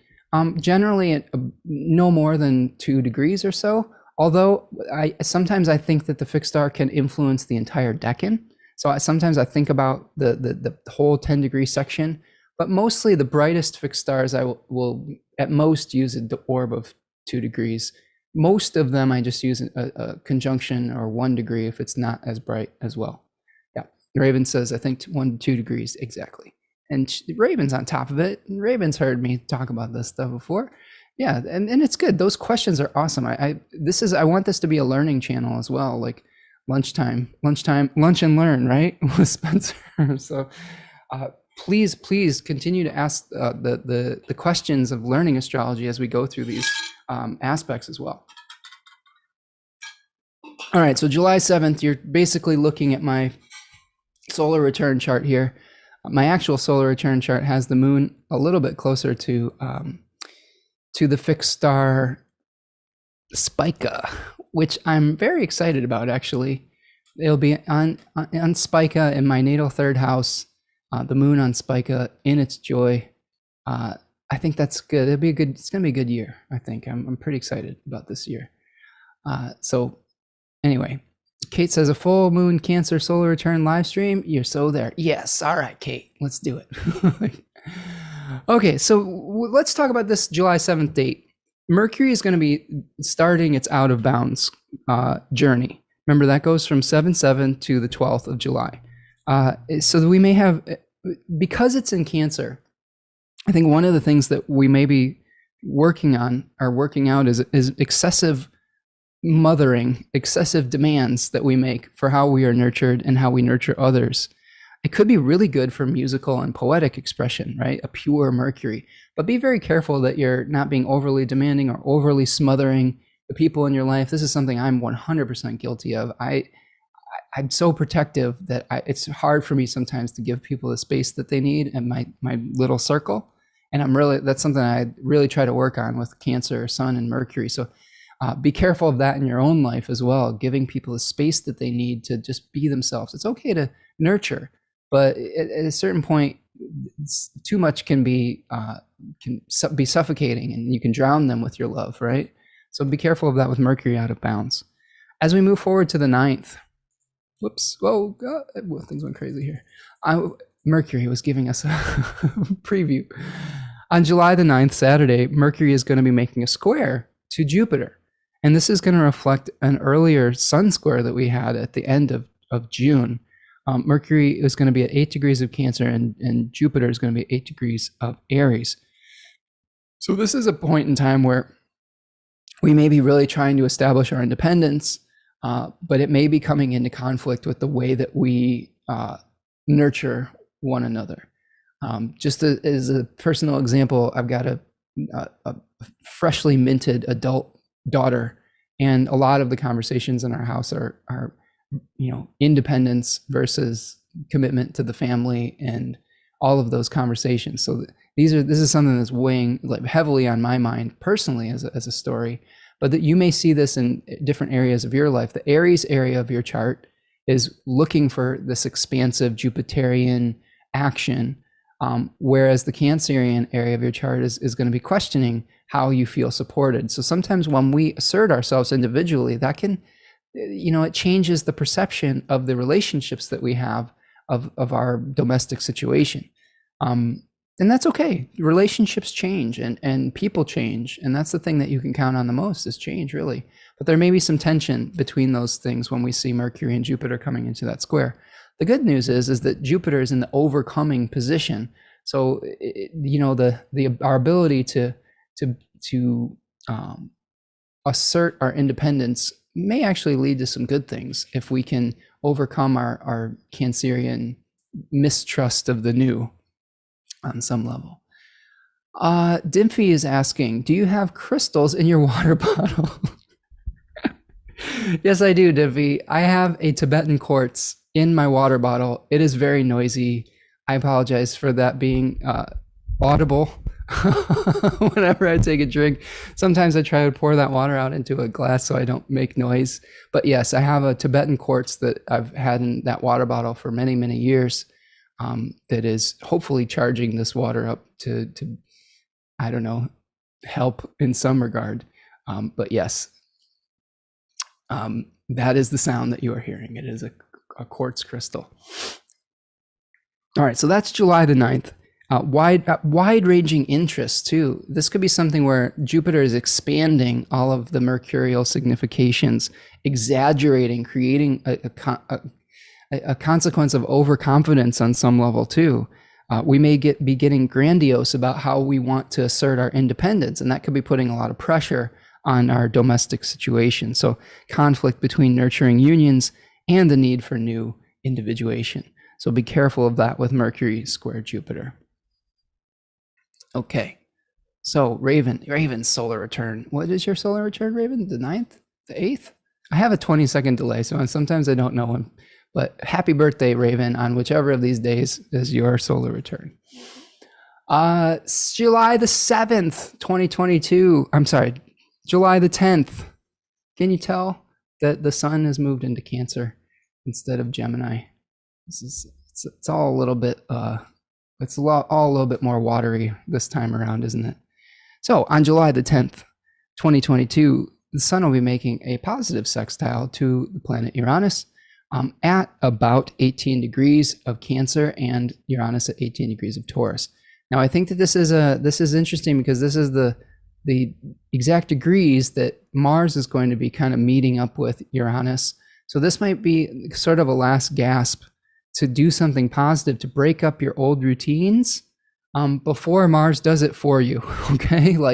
So be aware on the 10th that you may get a little bit of a glimpse into what needs to change, and before Mars comes in there and busts things up. You're gonna have a couple weeks to maybe preemptively, actively make the change rather than having to make it reactively. So that would be my recommendation here is pay attention to July the 10th of what things in your life, what routines need to be shaken up and what resources may need to be reevaluated before Mars makes a conjunction on Uranus and the North Node later, I believe, in the summer. Happy birthday on the 9th, Raven. Okay, so that completes our Sun in Cancer 2.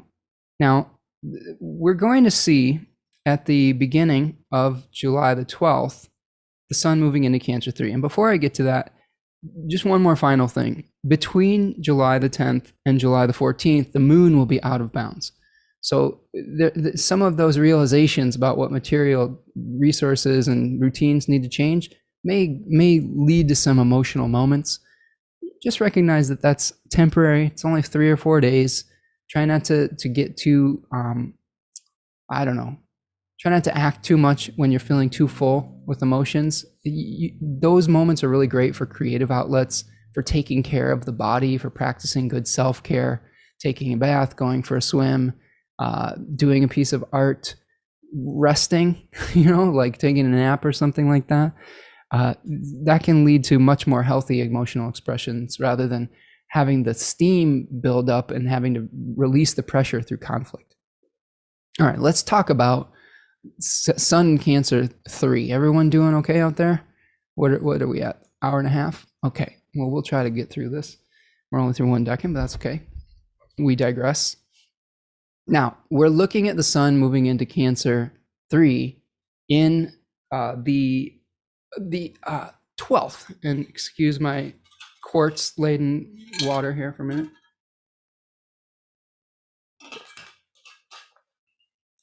Okay. So Cancer 3, I'm going to stop my share for just a minute, and I'm going to show you the card. This is the Four of Cups. And this card is called this decan, this 10-degree section of Cancer, 20 to 30 degrees of Cancer that the sun is moving through, that we'll experience as a collective point of awareness. That's what the sun does. It shines a big spotlight on these issues. Austin Kappa calls this decan the overflowing cup, and T. Susan Chang says it's refusing the call. You could see this figure with arms folded, 3 cups in front of him, with another offered from the divine.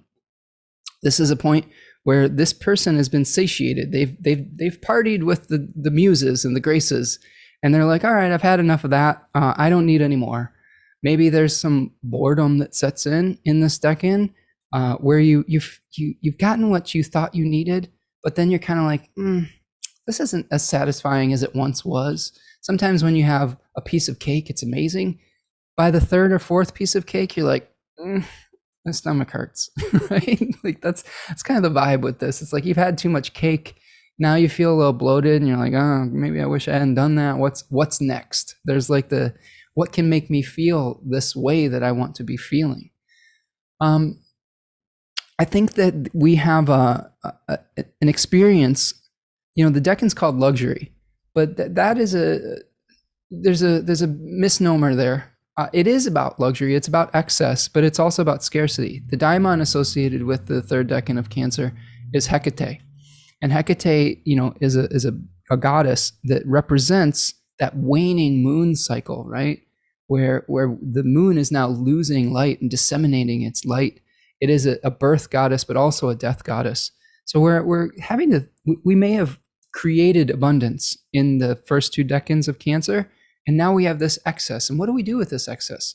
Do we give it away? Do we become charitable? Do we keep stuffing our face and hoarding and then become sick because we've hoarded too much? Do we fall prey to our boredom and like feel this disappointment and this, quite frankly, a lack of gratitude? That's another way we can experience this. The Sephira in the 4s in the tarot are Hesed. And Hesed is related to Jupiter and limitlessness. So we may feel overwhelmed with emotions too. We may have a lot of emotions we're processing around this period of time. So just asking yourself, what is enough? I think that's a great question. That's something that T. Susan Chang brings up. What is enough? What is left to be desired? When can we say that's enough cake? Why don't you put that away for a new day? Maybe I need to sit and let myself digest the experience. So issues of scarcity versus lack come up in this decan too. Now I have Mercury in this decan, retrograde in the 12th, if you're curious, ruling my 11th and my 2nd house. And I've experienced this as a lot of 12th house anxiety over receiving. I had 2 experiences in my youth. One part of my family was very, very affluent, that grew up had a company that they really actually abused. They had a company in Chicago. It was like a cardboard box factory, and my grandfather inherited it from my great grandfather, who was an immigrant from England who worked very, very hard to create that abundance for his family. And quite frankly, my spoiled grandpa kind of ran it into the ground, allowed the family to abuse expense accounts, and there's some really heinous things that happen at the end of the experience with that. And as a teenager, witnessing all this, and also growing up as a child of divorce, I lived in a 2-bedroom apartment with my dad after a divorce for a number of years, where we were, making hamburger helper and trying to extend it for a week. Do you know what I'm saying? So I've lived the excesses of having an affluent grandparent, but also having a struggling parent. And so I had a hyper awareness that some people have more than others, and that sometimes when you receive, it takes away from others. Like there was some really horrible things that were going on at the end of my grandfather's running of his business. It really soured me on capitalism. It made me reject money for many years and reject abundance, because I didn't want to be a bad, quote unquote, bad person, like I saw my grandfather being. or my perception of it. And I think that that's something to think about with this decan of Cancer. Is there's some guilt maybe about receiving around here. I was aware that their wealth was taking away from the basic needs of life of the people that were working in the factory. There was some even talk of them trying to cut people's health insurance and stuff to save their own ass for their abuse. It broke up my family. Like the family started arguing over greed, and it completely severed the relationships in my family. And I tell you this story because I think it's an interesting meditation on Cancer 3, because it's the awareness that having enough for one person, it can take away from someone else. And this is true of the moon in some level as well. As mothers of anything, we have to consume to be able to nurture. We need to take in food to be able to provide milk for our babies if we're able to do that. As an artist, we have to consume inspiration to have it then again flow out from us. So there is this cycle of consumption that is related to the moon as well. And I think that the key that I found with navigating placements in this decan is generosity is really important, not hoarding, and feeling. This is why these these live streams go so long. I feel like I sometimes I overshare and say, when is enough enough? When is enough information enough? When is enough facts enough? And I err on the side of giving more. And I think that that's a good instinct to have, because if you have enough knowledge, if you have, I'm so blessed with the collection of books that I have. Right? I'm surrounded by so much knowledge that I would rather share it than hoard it. And I think that that's a great instinct to have during this last period of Cancer, is if you do find yourself in a place of abundance, instead of trying to continuously pursue more because you're bored or not satisfied, share what you have with others. And that can lead to this more satisfaction than you could ever have just by continuing to pursue maybe more material resources, more anything. Sometimes you have to empty your cup. There's lots of spiritual traditions that talk about emptying the cup before you're open to receive more. So I think of this as a digestion period on some level as well. Okay, so that's the third decan of Cancer. Jadedness is a word that comes up with this. You may feel jaded by just your experiences. This is something I struggle with a lot. Like when I was growing up, I also watched, as a musician, I had this channel VH1. Remember VH1? I don't even know if it exists anymore. I don't have cable. But they had this thing behind the music that is, it's like, it was about musicians who had gotten famous and then through it, most of the time, made a lot of questionable life choices through excess. And I was terrified by this, to the point where I was so afraid of becoming famous that I just self-sabotaged so much in my music career, my creative career. And I still have struggles sometimes about being a public figure because of watching that show and seeing the excesses of fame. So you can see how some of those themes can come up with this of when people are going too far with certain things.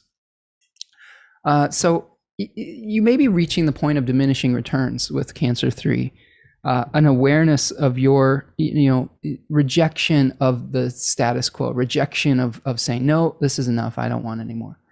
Now, another thing that you can do with this decan is start asking, if this isn't bringing you joy, what brings true meaning for you? It causes you to reevaluate who you are, how you create nurturing and satisfaction in your life.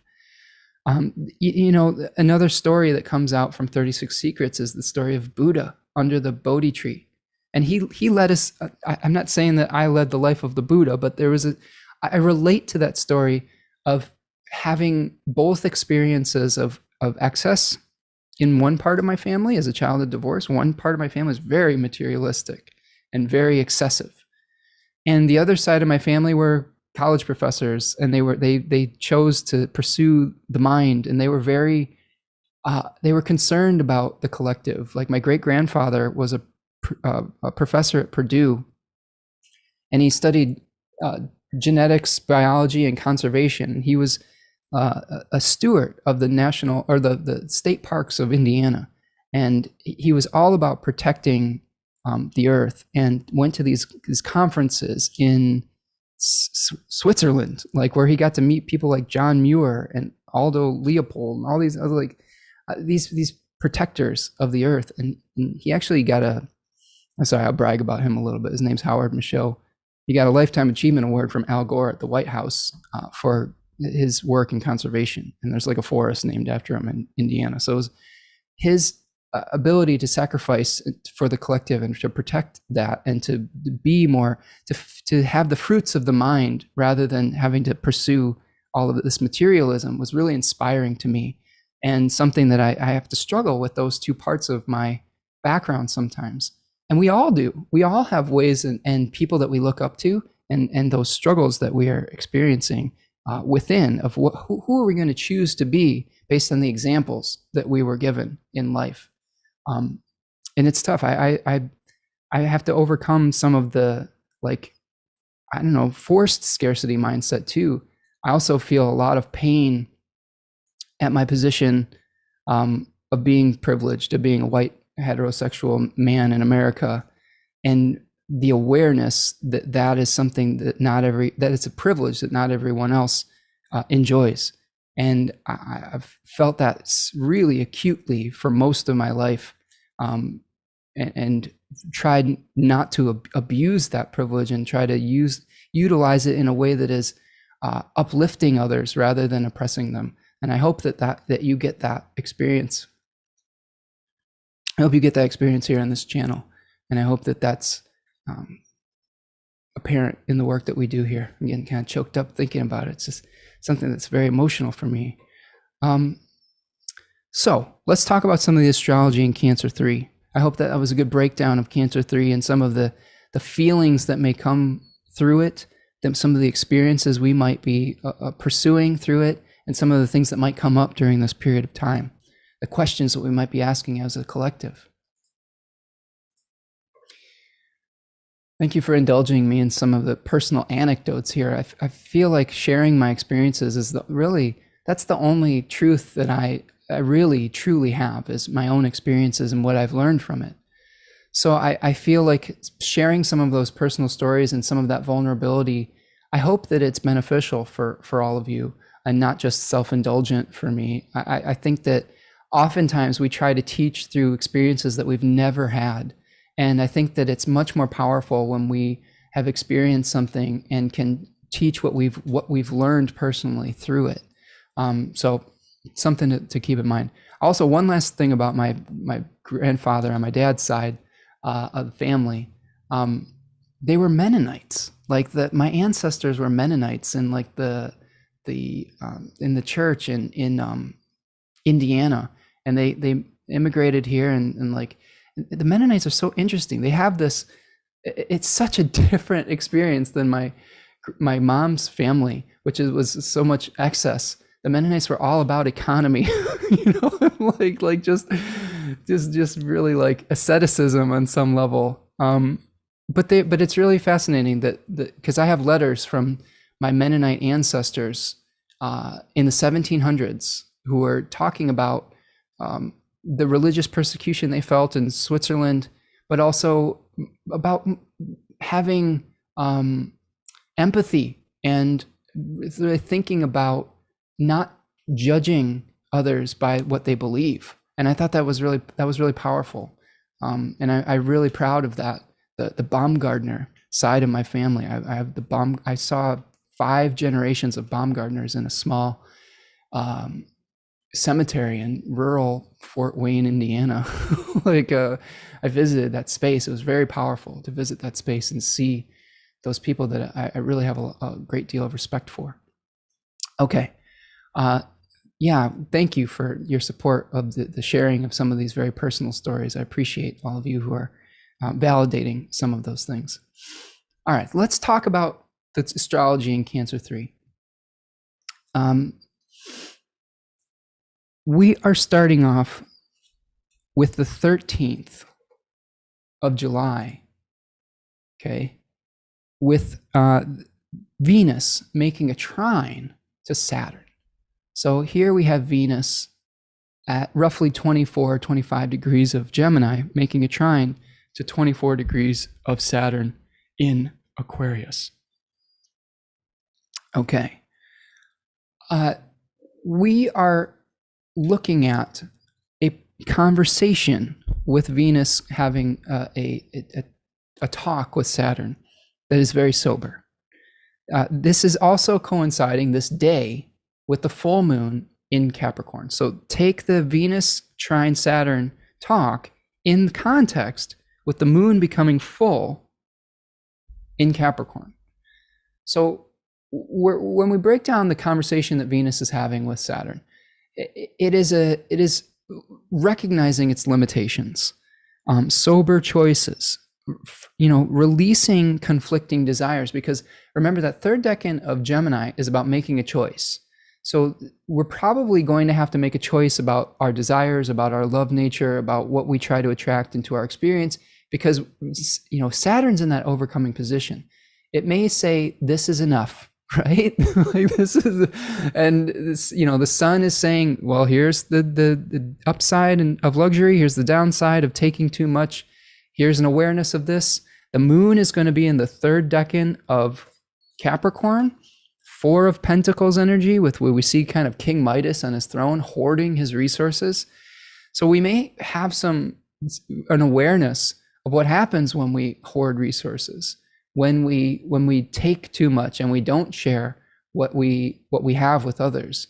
It can destroy all sorts of tender relationships, as I experienced as a young person, of just a complete estrangement with that side of the family. Just everyone just hated each other because they thought they didn't trust one another because of their greed. So as a this full moon is going to be very closely conjoined to Pluto. So we may have an awareness of how we structure the government systems, or the government systems of our lives where we administrate power. So there could be abuses of power around here. There could be responsibilities that feel oppressive that come up with this. There could be just an awareness that we're just hoarding too much and we need to share with others. And we need to reduce our desires, Saturn in an overcoming trine with Venus, to be able to come into alignment with the reality of our situation, which this summer is, I think, going to be the reality of inflation, the reality of climate change, the reality of our changing world requiring us to have different habits. And I'll repeat that, the reality of our changing circumstances requiring us to have different habits. And it may cause us to put pressure on the powers that be as well. I think that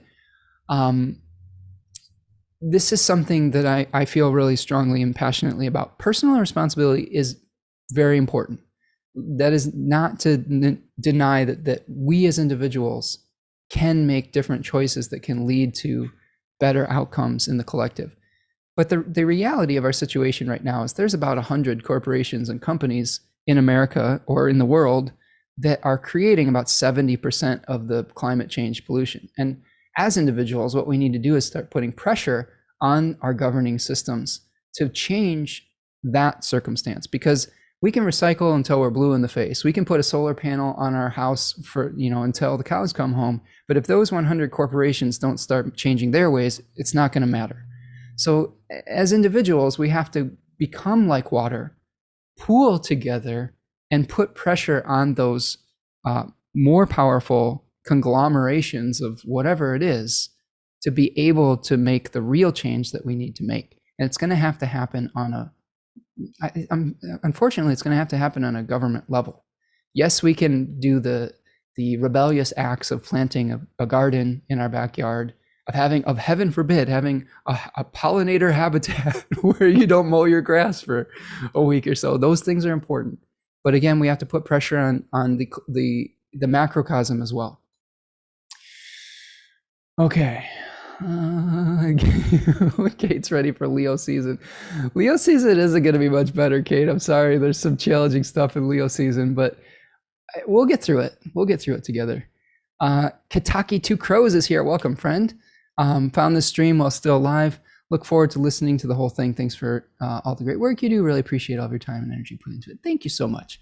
And I appreciate your George Michael avatar in the Faith era, one of my favorite Cancerian artists, who also happens to have a Leo moon. I have a Taurus moon, but I love George Michael, and I always appreciate being reminded of his genius. So, full moon.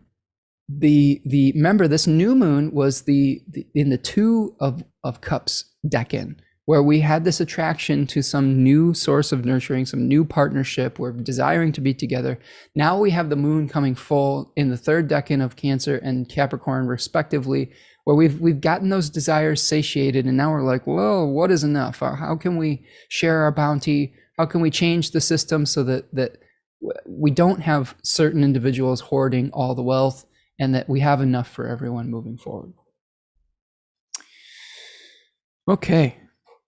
Yeah, I'll also point out that during the pandemic, the billionaires got much more billionary, and while people were getting poorer, the like 4 or 5 richest individuals on the earth were, exponentially growing their wealth, which should be an alarm bell for people as well.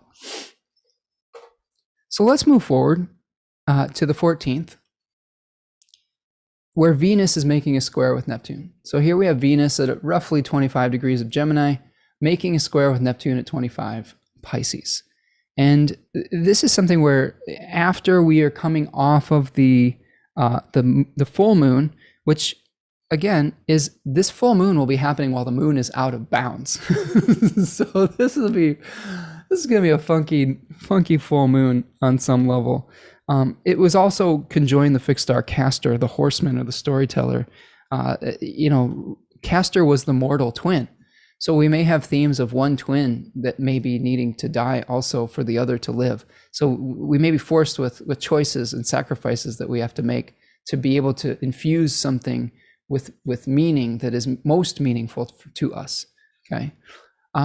So as we're coming off of that full moon, we have this square between Venus and Neptune. Romantic illusions, too many thoughts, too many ideas. This could be the danger of expecting too much from people in our lives that leads to wild emotional swings. Mercury is also going to be sextiling the North Node on this day.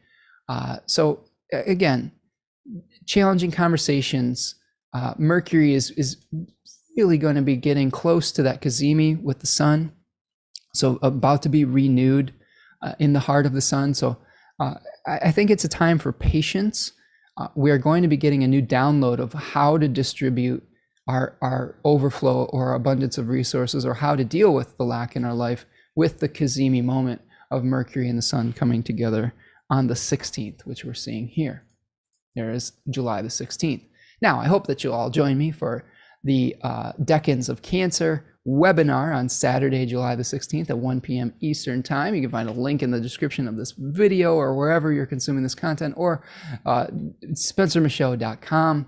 This is a great time in the show to say, if you're appreciating what I'm doing today, please hit the like button, subscribe to the channel, subscribe to my email list. If you want to make a donation to the work I'm doing today, you can buy a super sticker or super chat or donate at Buy Me a Coffee. Appreciate all of you and all of the things that all of the wisdom that you all are bringing to this also. But this is our Mercury Cazimi moment, July the 16th. Again, this is reflecting the discontent that we may be experiencing, the scarcity versus abundance mindset. We've got Mercury making a trine to Neptune around this period of time. So we may be able to transcend our position completely. We may be able to kind of rise above some of the challenges that we have and maybe aspire to some kind of higher form of consciousness potentially. So it's important to stay open-minded, to trust your intuition. Be careful really not to fudge the details around this period of time, because the thinking is going to be very subjective. You may be really lost in your emotions. Sometimes when I was young, and this still happens, you'll see this, I'll get choked up on the channel every once in a while, but when I'm feeling emotional, it's hard for me to speak. The words have to travel up through the depths of emotions to surface.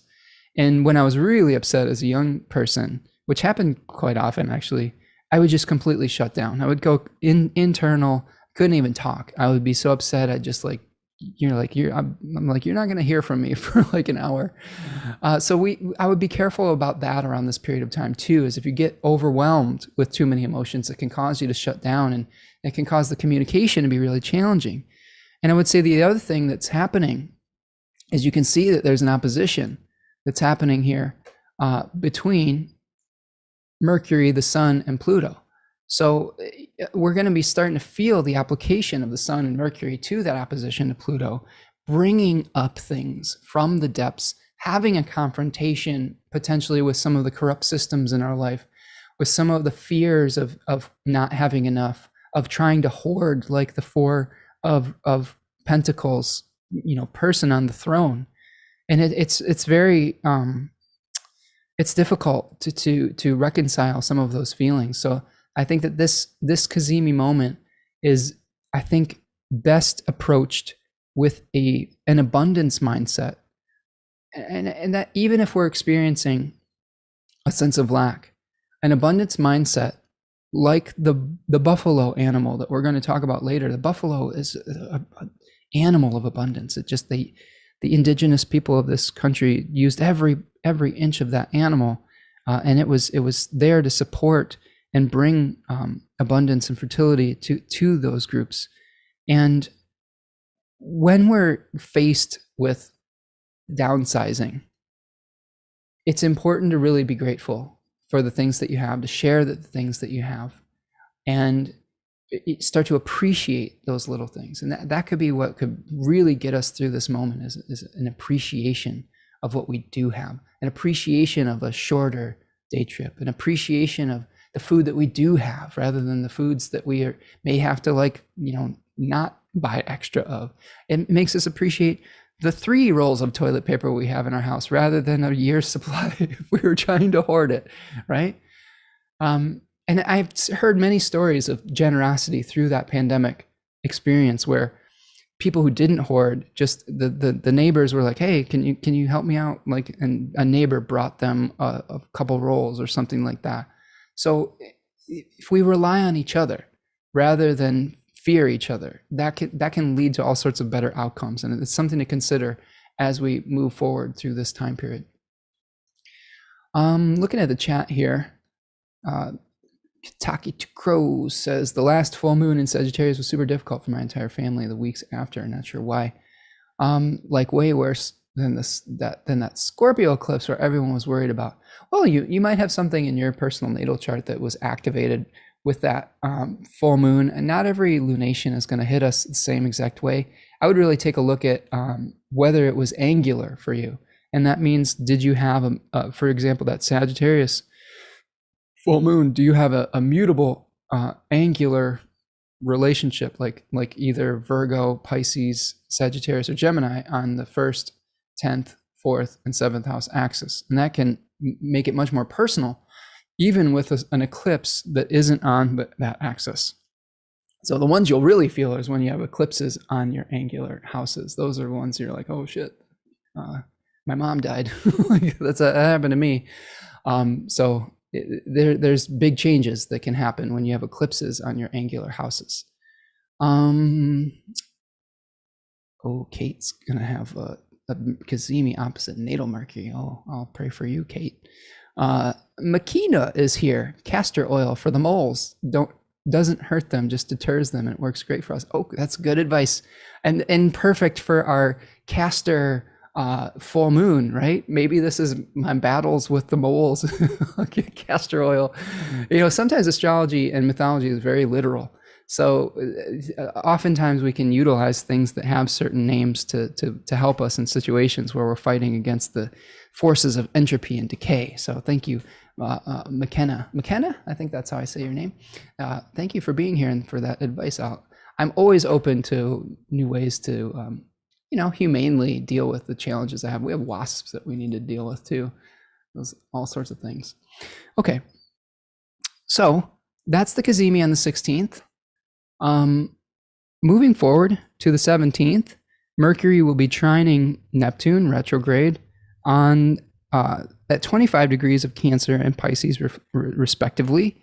So again, this is working with this Cazimi energy, strong intuition, being clear about what you're asking for and what you're giving, trying to get as objective of a thought process as you can. That's not always going to be possible, but this may be a good time to trust your gut. If something doesn't feel right, trust that intuition. Sometimes we don't always know why or where we know something from when we have Mercury in a water sign. And that's okay. We don't always have to have it be this rational knowing. Sometimes we have a gut knowing and an intuitive knowing. And that might be what we're experiencing here with the trine with Neptune. We also have the Sun making a trine to Neptune here as well. So equal importance of getting clear about our higher purpose, our tendency maybe towards escapism with this as well. Remember we talked about boredom, about this food, this cake, this ice cream isn't giving me the satisfaction it once did. This job, this relationship, this anything that we look for security and for sustenance and nurturing. That can lead to us doing things that are extreme. To maybe it might just be because you're bored. It might just be that you need some change. So try not to self-sabotage because you're just in this transitionary period. A lot of the times we feel the most bored and dissatisfied right before a big breakthrough. And I think that's important to remember, is that, you might feel like, oh, what's next? And sometimes I welcome that feeling because I know that it's the feeling that I get right before a major breakthrough. And, sometimes we have to live with ambiguity too, and not having all the answers at once. And we have to feel and live into the answer. Fion is confirming that, Dad passed away soon after an eclipse in my fourth. Yep, I'm sorry to hear that, Fion. And I had an eclipse over my 10th and 4th house axis. Was really setting up the passing, my mom passing as well.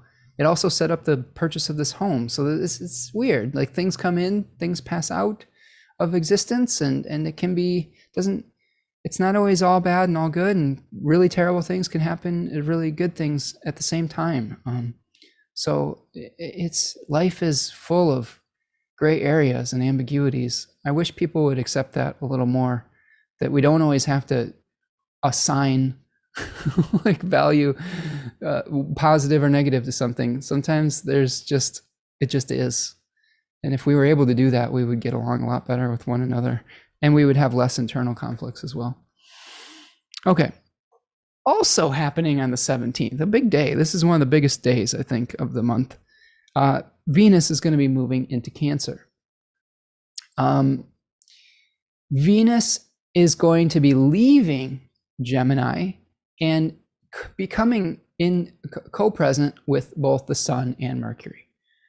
So our desires shift. We may feel torn with many different desires with Venus moving through the late stages of Gemini, of like, we don't know what we want. We want everything, but we can't have everything all at once. We can have some things, and we have to release the desires for other things. So Venus moving into Cancer may lead us to really appreciate what is most important to us. We may have, this is actually Venus moving into its own face or its own decan.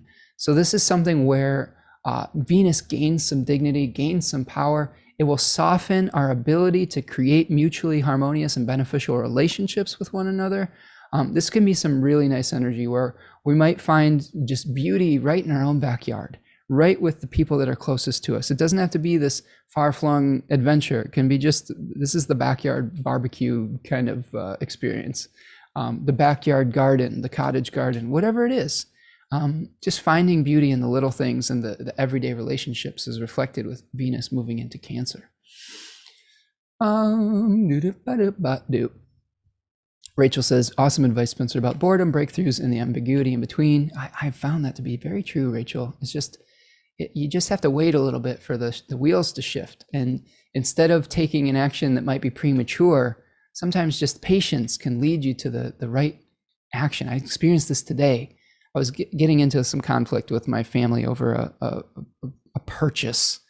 And I was waiting and hesitating. And finally, after the sun moved into Cancer, the right thing came along at the right price, and it was easier to pull the trigger on that. And sometimes we're alleviating some of the ambiguity and hassle just by allowing the planets to move and shift, and the right thing comes to us, and allowing things to come to us. That's a secret of Venus, is allowing things to come to you rather than forcing the issue. If we had forced the issue, we would have been out maybe even potentially hundreds more dollars. So something to consider. Okay, Portia says, that's been my life since the past eclipse, not knowing what to expect. Yeah, I know, it's tough, isn't it? That ambiguity is one of the most uncomfortable human feelings. Going with the flow, day by day. Fian says, interesting, the big end of the eclipse was losing a father, but the big beginning in the fourth was inheriting a home. So you went through sort of a similar experience, right? Losing a parent, but having the home stabilized. Yeah. And on some level, the universe is clearing the decks, right? It's clearing the decks of an old sense of security and providing maybe our own individual sense of creating that home for ourselves without relying on the parental guidance. Yeah, my mom was someone that I relied on a lot for advice. And now I have to kind of be that advice for my daughter, for other people, and things like that. And you still see people. What I will say, Fiona, is you still see little glimpses of them here and there. There's some musical artists that I associate with my mom, Cyndi Lauper in particular. I used to sing "Born in the USA" by Bruce Springsteen when I would visit her sometimes as a young child. It's one of my earliest memories of her. And every once in a while, that song will come on my Pandora radio, and any Cyndi Lauper song that comes on. And it's just a little wink, I think, from my mom, from wherever she's at, just being like, hey, I'm still checking up on you, and there's little things like that, I think, that are important. Yeah, Rachel's talking about Taoist philosophy. Yeah, the seed of the light is in the darkness, and the seed of the darkness is inherent in the light, and they're constantly flowing into one another. That's something that's been really instructional for me with Taoist philosophy. Yeah, Urania, Portia says, it's always better when you wait and don't force it. Again, that's how you come into alignment with the Tao, is allowing the natural cycles to take place. And that's the philosophy that I resonate most with, is I think that Taoist philosophy. And I'm by no means a Taoist monk or anything like that, but it's something that I really enjoy aspiring to some of the concepts that they teach in that particular philosophy. It's the one that resonates with me, I think, the deepest. Okay, so let's move forward to the next page of my notes, which is, there's like 5 of them, and the 18th of July. Okay, on the 18th of July, the opposition between Mercury and Pluto perfects, and I'm just backing things up here so you can see that, at about 27 degrees.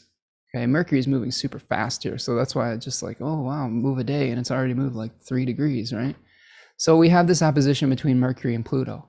So that aspect, again, it's going to reflect similar themes as to the full moon, with scarcity versus lack, having conversations with people in authority, of power, of rooting out corruption in the way that we deal with this kind of inequality on some level. But it can also lead to a bit of a mental fixation, or dark and heavy oppressive thoughts, power struggles between the haves and the have-nots. We may have a lot of doubt, Mercury in the system, Pluto in the 3rd decan of Capricorn, and we may have difficult conversations with, I don't know, local governments, national governments, the governmental authority figures in our personal lives, in our families. So it's important to kind of have grace around that and recognize that things are going to come up. Difficult talks are going to have to be had between, people in power and the masses, between people in your house and your relationships, as above, so below, as domestic, so collective.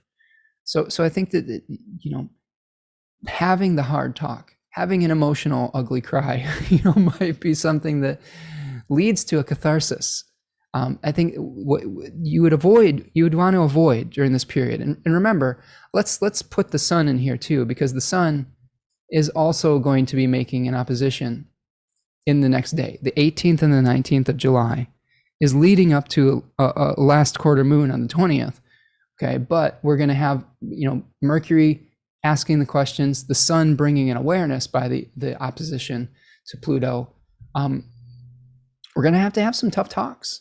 We're going to have some difficult conversations. We're going to have to get real about what makes us feel supported versus, the reality of the responsibilities that we have to one another as well. I will say that Sun-Pluto oppositions, I remember this from a few years ago. I'm thinking particularly, I wonder, Devin just commented, phrase of the day, difficult conversation. Yeah. Devin, and maybe you can comment on this, Devin, being out in the Oregon, Portland area. I remember one of the last Sun-Pluto oppositions we had was the summer, I believe it was 2 years ago, where we were having a lot of protests in the Portland area at the state capital or the government area there. And we had forces that were coming in and abducting protesters in like unmarked vehicles and taking them to undisclosed like government places. And I believe some of this was connected to the Black Lives Matter movement and just all of some of the challenges that we've been going through as a collective the last few years. And I would expect potentially some of those themes potentially to surface as well. Remember, Pluto in myth erupted out of the underworld and abducted Persephone forcefully into the underworld. And so I think that abductions are something that I see with the Sun and Pluto are making an opposition or conjoining or things of that nature. It could also be just an abuse of power. So the Sun was representative of the king in different systems. And when you have the Sun making a difficult aspect with Pluto, there may be corruption that's revealed through the people in power. Or sometimes it's the death of someone in power. It's the clearing out of old energy. We definitely saw the abuse of power with, I believe, some of the Homeland Security things with Trump kind of like trying to clear out protesters the last time that this aspect was really spicy. It's not always going to be the worst case scenario. This is another thing I've learned doing astrology over many, many years now, is that sometimes aspects like this, they come and go. Like there's going to be a Sun-Pluto opposition every single year. And sometimes it's really gnarly, and other times it's just like, oh, well, that sucked, but it wasn't this huge, big deal. So again, I don't say these things to like rile people up or scare them, but we have to be clear about the possibilities, especially with Mars and in Taurus. It's a funky Mars. So there may be some unpredictability about the way that we deal with conflicts around this period of time. Okay, as we get to the 20th, the last quarter moon that we're seeing here, we're going to have the sun at 27 degrees of Cancer and the moon at about 25 degrees of Aries. So remember, we talked earlier about the third decan of Aries related to charisma, trying to win people over to our side. So maybe the difficult conversations that we're having is we've got this T-square happening between the sun, Pluto and the moon here. So we may be seeing charismatic leaders trying to rile people up, but through maybe nefarious means potentially. I think the third decan of Aries, it can be using humor, charisma to win people over to your side, and it can also be like a charismatic dictatorial figure trying to rile people up through, trying to have through fear. So that's something that we could keep an eye on here, is people getting riled up through fear. This has been kind of the extreme right's GOP's kind of playbook lately, is activating people through fear, which I think is the lowest common denominator And granted, it happens on both sides of the political spectrum. I think that we can fall prey to fear in extremes of liberalism as well. I think that it's more powerful calling in than calling out. But I think that it's just something to be aware of, that we may have some very difficult conversations with powerful figures around this last quarter moon square, where we're really reevaluating what it means to be an individual and what it means to be nurtured and mothered and things of that nature. I mean, we still haven't had the other shoe drop on that Supreme Court preview of potentially reversing Roe versus Wade. So there may be something in the summer along with that, because that could also be reflective of an abuse of power as well. So something to keep an eye out with that.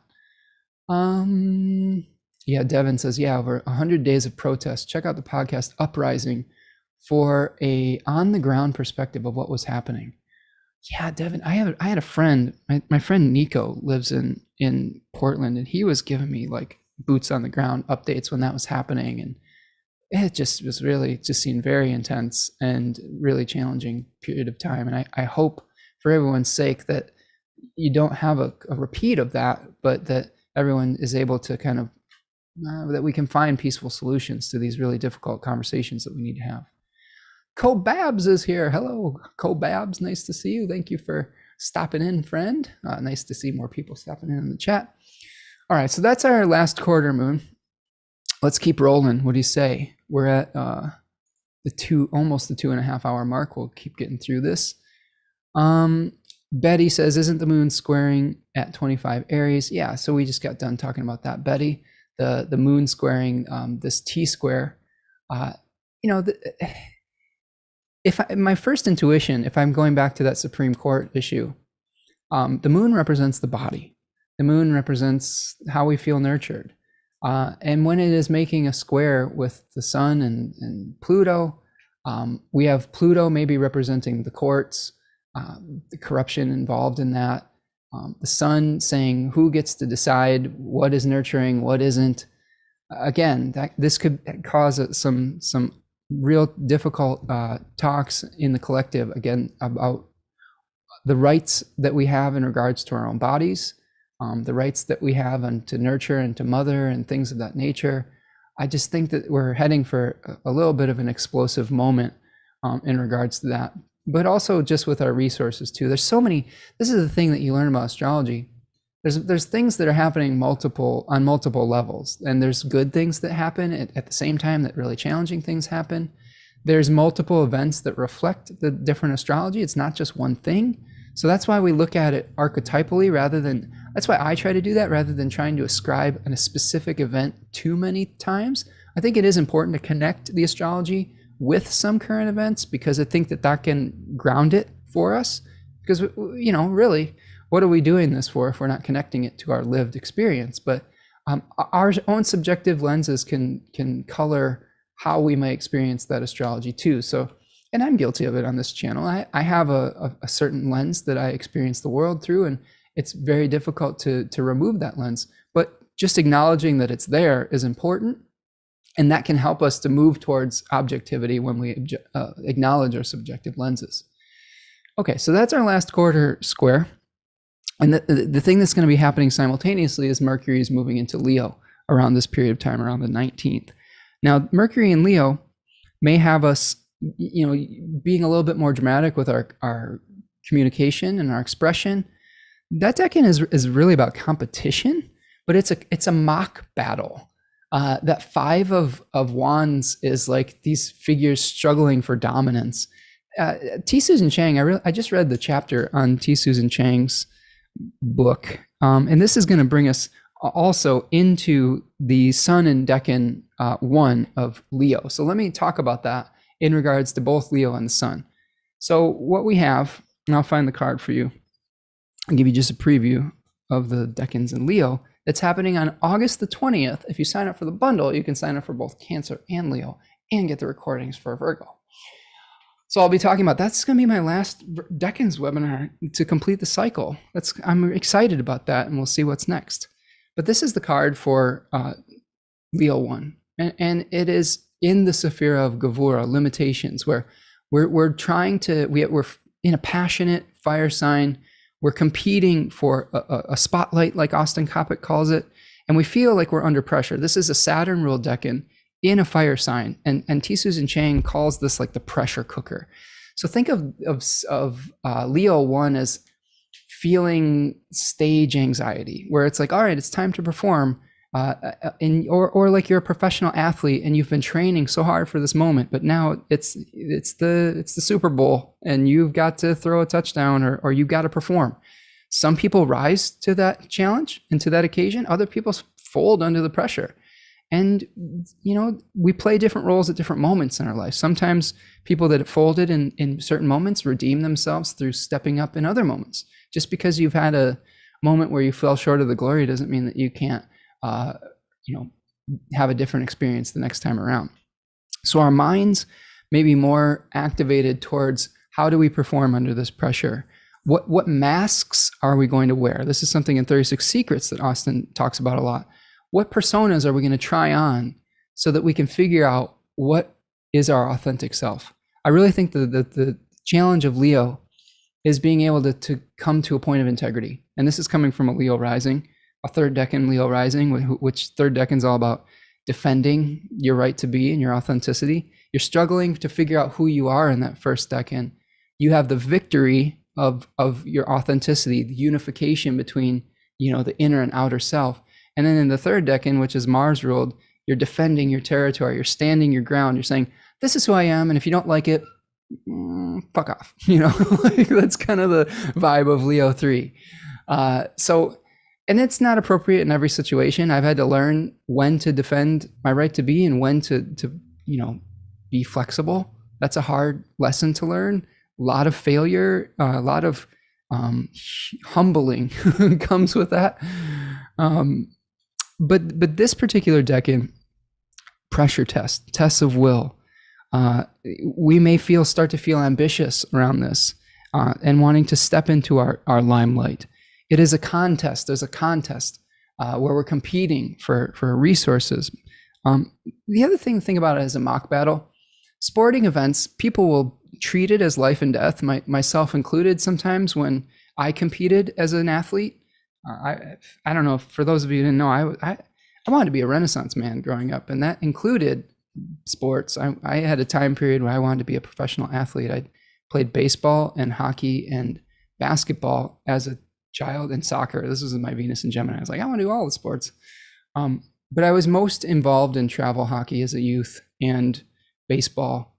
I actually played one season of basketball at my senior year of high school. I was sort of had a Rudy season where I never really played organized basketball, but just tried harder than everyone else. And they were like, you make everyone work harder, Spencer, just by your intensity. You can be on the team if you want. And you can, I was like, yeah, hell yeah. Like, they're like, you're never really going to play, but we like that you make people better by like bothering them at practice. So I got to run out with the team and the band playing, do, do, do, do, do, do, do. It was fun. It took a lot of, I don't know, it was one of those kind of like Leo glory moments. But then I had a fall from grace shortly afterwards. I had this is storytelling with Spencer time, but I had an experience where I went to a party and I made the teenage mistake of drinking at a party and ended up in the hospital with alcohol poisoning. I got suspended for like the last part of the season, in the first part of my baseball season. It was super embarrassing. It was part of the reason I don't really drink anymore. That experience, so many things were taken away from me in that experience that I was like, it's not worth it. So it's reflective of the highs and lows, like this glory moment of like saying, well, don't get too high on your own supply. It can all be taken away in a moment. It's a very humbling experience to have things like that happen. But Sun in Leo is in its own domicile. It has access to all its own resources. With Mercury there too, we may be questioning who we are. What is our authentic self? And again, authenticity is unity between your inner self and your external self. The turnaround with that is I used that time off to really work on my craft for my baseball season. I had a lot of success in the end of my baseball season after my suspension was up.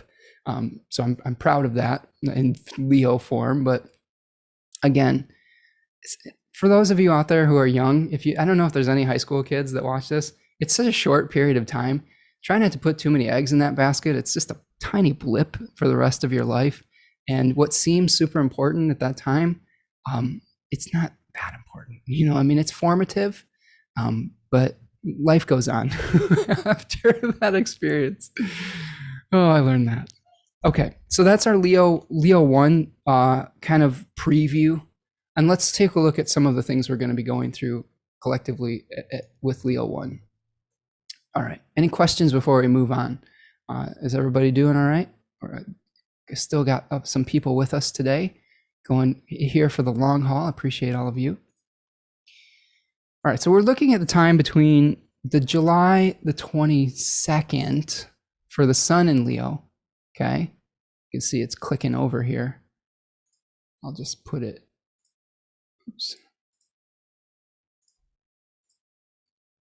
I love sports, by the way. I'm a huge sports nerd. Like, as much as I chew on astrological, minutia, I equally chew on sports statistics. I used to be that kid that would get. I'm a big fan of all the teams in Wisconsin because my grandparents were in Wisconsin, and I associated really good memories with just watching the Packers with my family in Wisconsin. So I've stayed loyal to all of those teams, the Bucks, the Brewers, the Packers, and whatnot. And I would be the kid that when I moved from Illinois to Michigan, I had my grandparents mail me a subscription to the newspaper in Wisconsin so I could follow all the articles and statistics of the teams that I loved. And I still do this to this day. Like I could probably tell you the 90th person on the Green Bay Packers right now. And granted, there's only 53 people on the active roster, but I couldn't tell you everything else because I'm so focused on the quote unquote my team.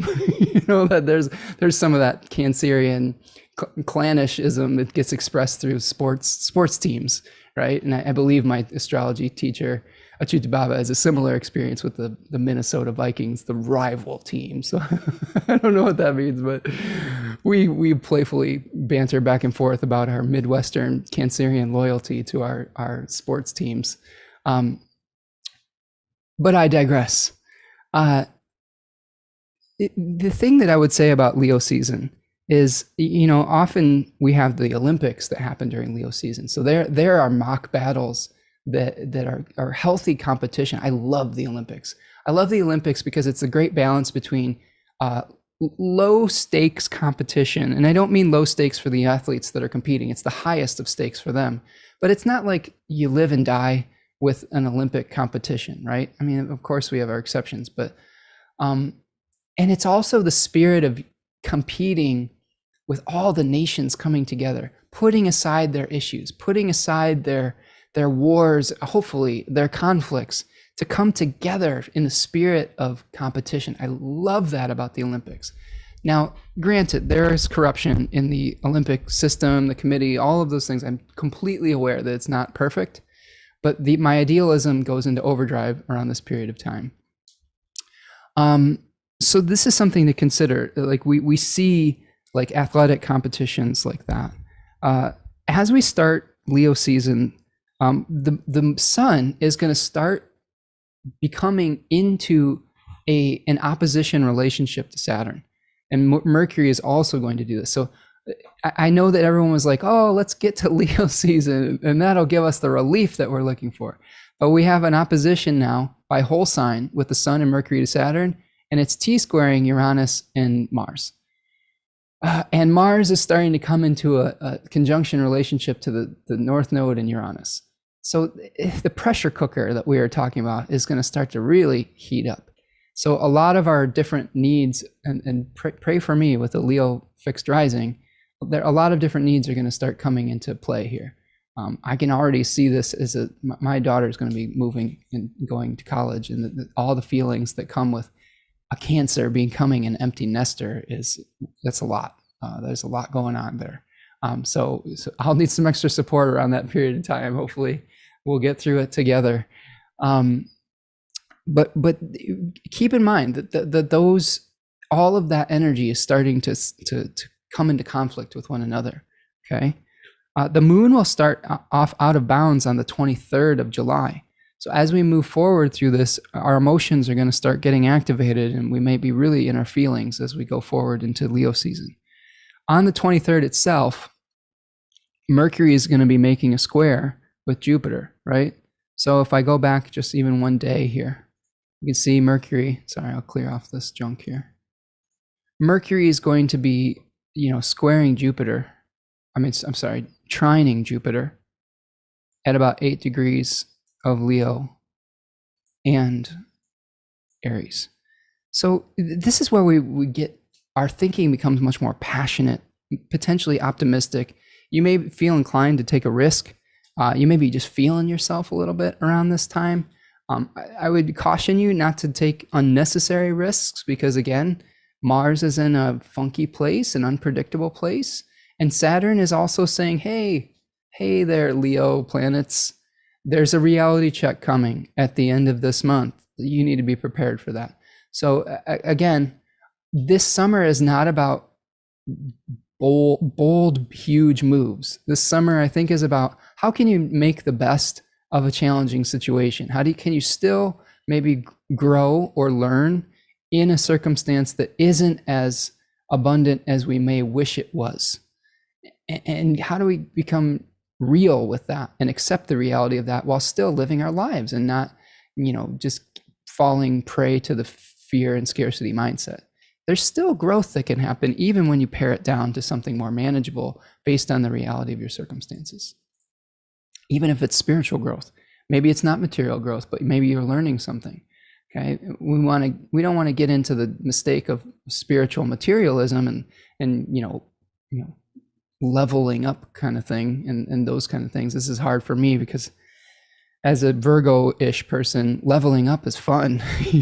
Like I used to be obsessed with role-playing games as a kid and getting new swords and new spears and leveling up and getting new abilities was like, ooh, that hits the dopamine center.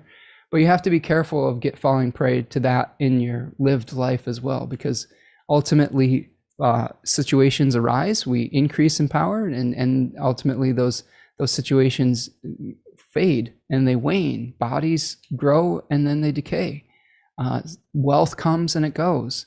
And coming into alignment with that cycle without getting obsessed with what level you're on in any regard, whether it's material, physical, or spiritual, or mentally, emotionally, when we stop counting and keeping score, then we can really kind of, I think, come into alignment with truth. All right, the keeping score part is the hard part. That's when we really start comparing ourselves to others, and that can make us feel insecure. Dimfy says the last part I have to listen to a bit later. Okay. We'll see you the next time, Dimfy. Thank you for being here today. Not so sure she likes the pressure cooker. Yeah, it's not the funnest thing. But thank you for being here today, and we'll get through it together. We'll talk about this more as we get into the astrology of August and those lunation live streams. Devin says, if you scale back, you make space for something new. Exactly. So yes, that's what when you learn that sometimes sometimes when you reduce your commitments, it opens you up for something, new that is more in alignment with who you are now. When you get rid of the old junk, when you get rid of the weeds in the garden, it makes room for other things to grow. So it's like breathing. You have to inhale before you exhale. If you're always just trying to inhale, you get too full and you can't talk anymore. You have to exhale to keep the process going, right? So think of it like breathing and breath control. And there's all sorts of interesting breathing, like I believe it's called Qigong breathing. It can get you in alignment with those rhythms and meditations and things like that. All right, on the 25th, and we're rounding the corner towards the end of this here. So thanks for hanging out with me as we get towards hour number 3. Venus will be squaring Jupiter. So we've got Venus. Remember, we have all these planets going through. We had the Sun, we had Mercury, and now Venus going through that roughly 8-degree square with Jupiter. So again, themes of individuation versus nurturing.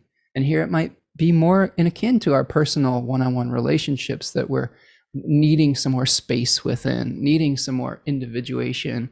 But remember, Jupiter is slowing down to station retrograde. So some of the conversations that you have with Venus and Jupiter may lead to a reevaluation of your sense of self and your sense of personhood and who you are and how you want to create personal sovereignty or independence.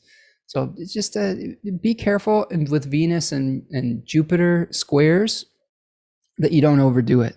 This can be an aspect that leads to excess and those luxurious tastes that can get you into trouble. Impulsive spending too, with Jupiter in the in Aries, okay, and especially with Mars being in a place that it's not happy in.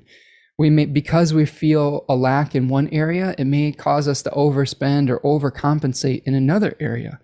So oftentimes self-esteem can be found not necessarily through material means, right? I mean, it's like most of the time.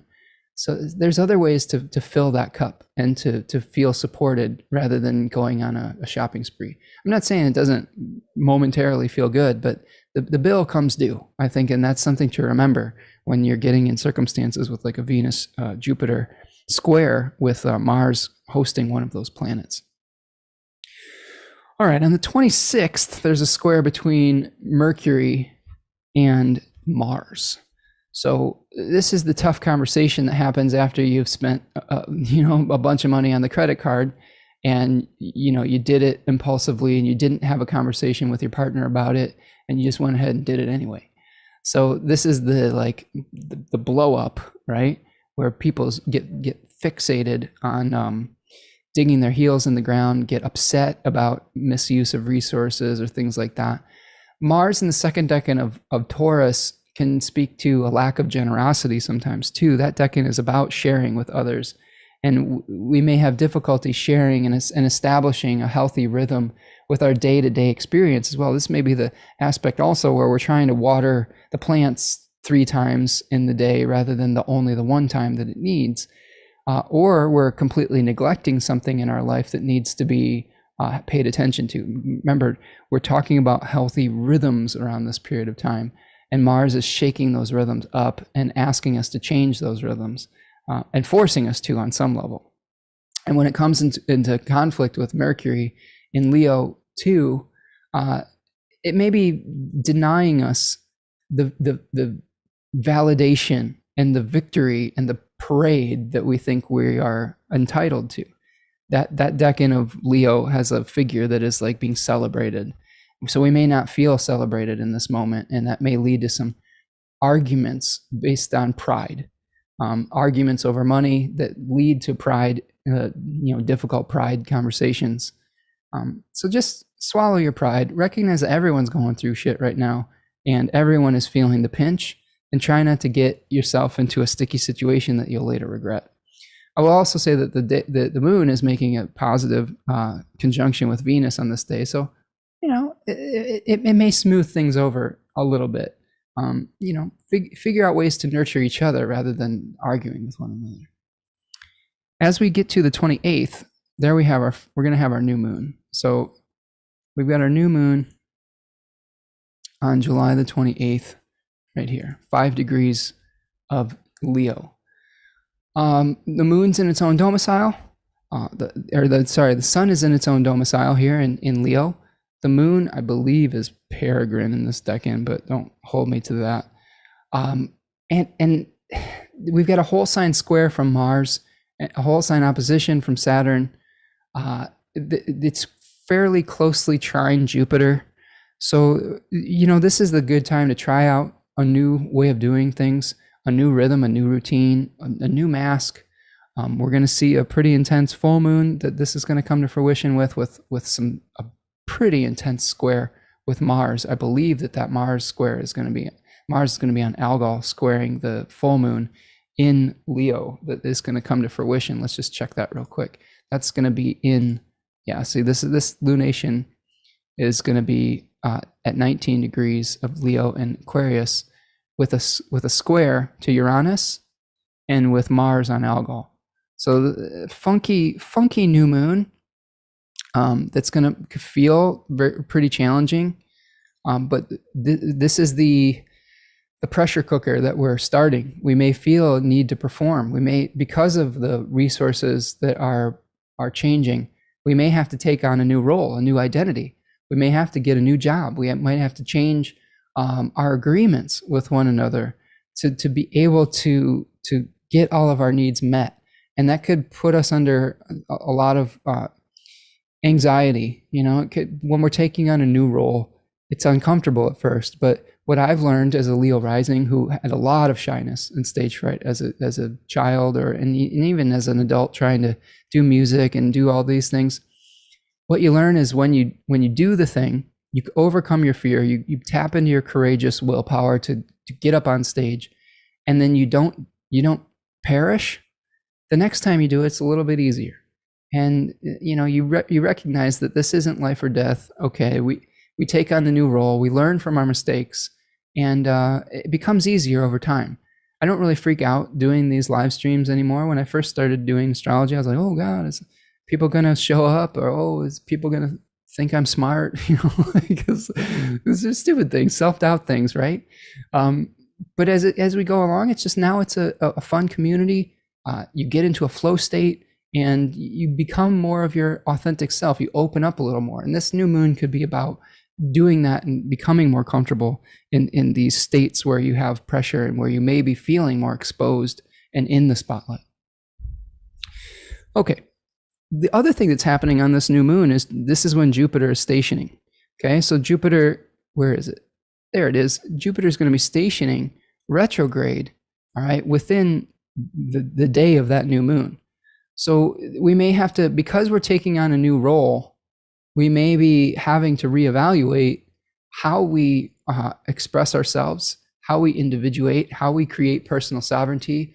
We're going to reevaluate all of the actions that we've taken to create independence over the last few months. They're going to be up for review. So it's like a progress report. How well have you been doing advocating for yourself and saying, these are my needs? How well have you been doing being independent, administrating your new responsibilities? Like for me, it's like, oh, how am I doing? Oh, like administrating the household needs with the new responsibilities. And for you, it could be something different based on your own personal chart. So there's going to be some of the ancient astrologers talk about retrograde planets taking back some of the things that they've given. So maybe you've been given some independence and personal sovereignty by Jupiter over the last few months, and it may be temporarily taken away. And that's okay. It's a temporary thing. Maybe there was something that you missed the first time around. Maybe there's some lessons that you need to learn about being a good steward of whatever you've been entrusted with. Maybe there were some dictatorial tendencies that need to be reevaluated, and humility to be learned before you can step into your own power in a way that is in service of the people that you're relating to rather than trying to dominate them. I think that's important. So there's some reviewing that's happening in both the Aries area of our chart and also in the Pisces and the Sagittarius area of our charts. Okay. So those three houses are going to be really affected by the Jupiter retrograde because Jupiter provides resources for those houses, specifically Pisces and Sagittarius. Okay. The other thing that's happening at this new moon is Mercury is going to be making a square to Uranus, right? So this is something where we may have to have a different approach to the way that we utilize our communicative skills, our technology, our rhythms, our routines. There may be some shocking messages that come up here, some shocking thoughts about who and what we want to be that cause that reevaluation to happen. So be aware that that's going to be, Uranus always never fails to surprise me. Even though as an astrologer, I'm like, oh, this could be this. It's like, woo, I didn't, that's an interesting expression of that. That's how I feel with Uranus. It is that lightning bolt of awareness. So be careful of impulsive declarations or shocking revelations or news that shake up your patterns and routines, and try to navigate those things gracefully. Portia says, looking forward to the new moon in Leo, but being seen and heard has always been a challenge for me with Scorpio rising and Sun in exile in the fourth. I need more Leo energy for sure. Well, Portia, I think that you're doing great with your channel and your Instagram and putting yourself out there. I know how painful that can be sometimes. If you notice on my Instagram, you'll see my face once every 3 months. You'll see one picture of me every day. I hate getting my picture taken. That's my like Aquarius South Node being like, nope, I have this one good picture here. You're gonna get this, photo bombed every day. But I think that it takes a lot of courage to put yourself out there, and I will say that you're doing a great job, and I really appreciate all of the things that you are putting out there. And again, Portia's going to be joining me for the full moon in Aquarius. I think it is August the 5th. We're going to be doing that, a Friday. So make sure you tune in for that, and we'll get through it together. Portia will navigate these these challenging fixed sign waters together, and hopefully we'll bring that good Aquarian / Leo perspective there gracefully. Okay, so that is the 28th, a very busy day. Okay, couple more aspects, and then we'll get to the I-Ching and the animal. Just a few more here. You guys are doing so well, hanging in there. If you're still here with me today, on the 29th, this is important. This is Mercury at the bending of the nodes.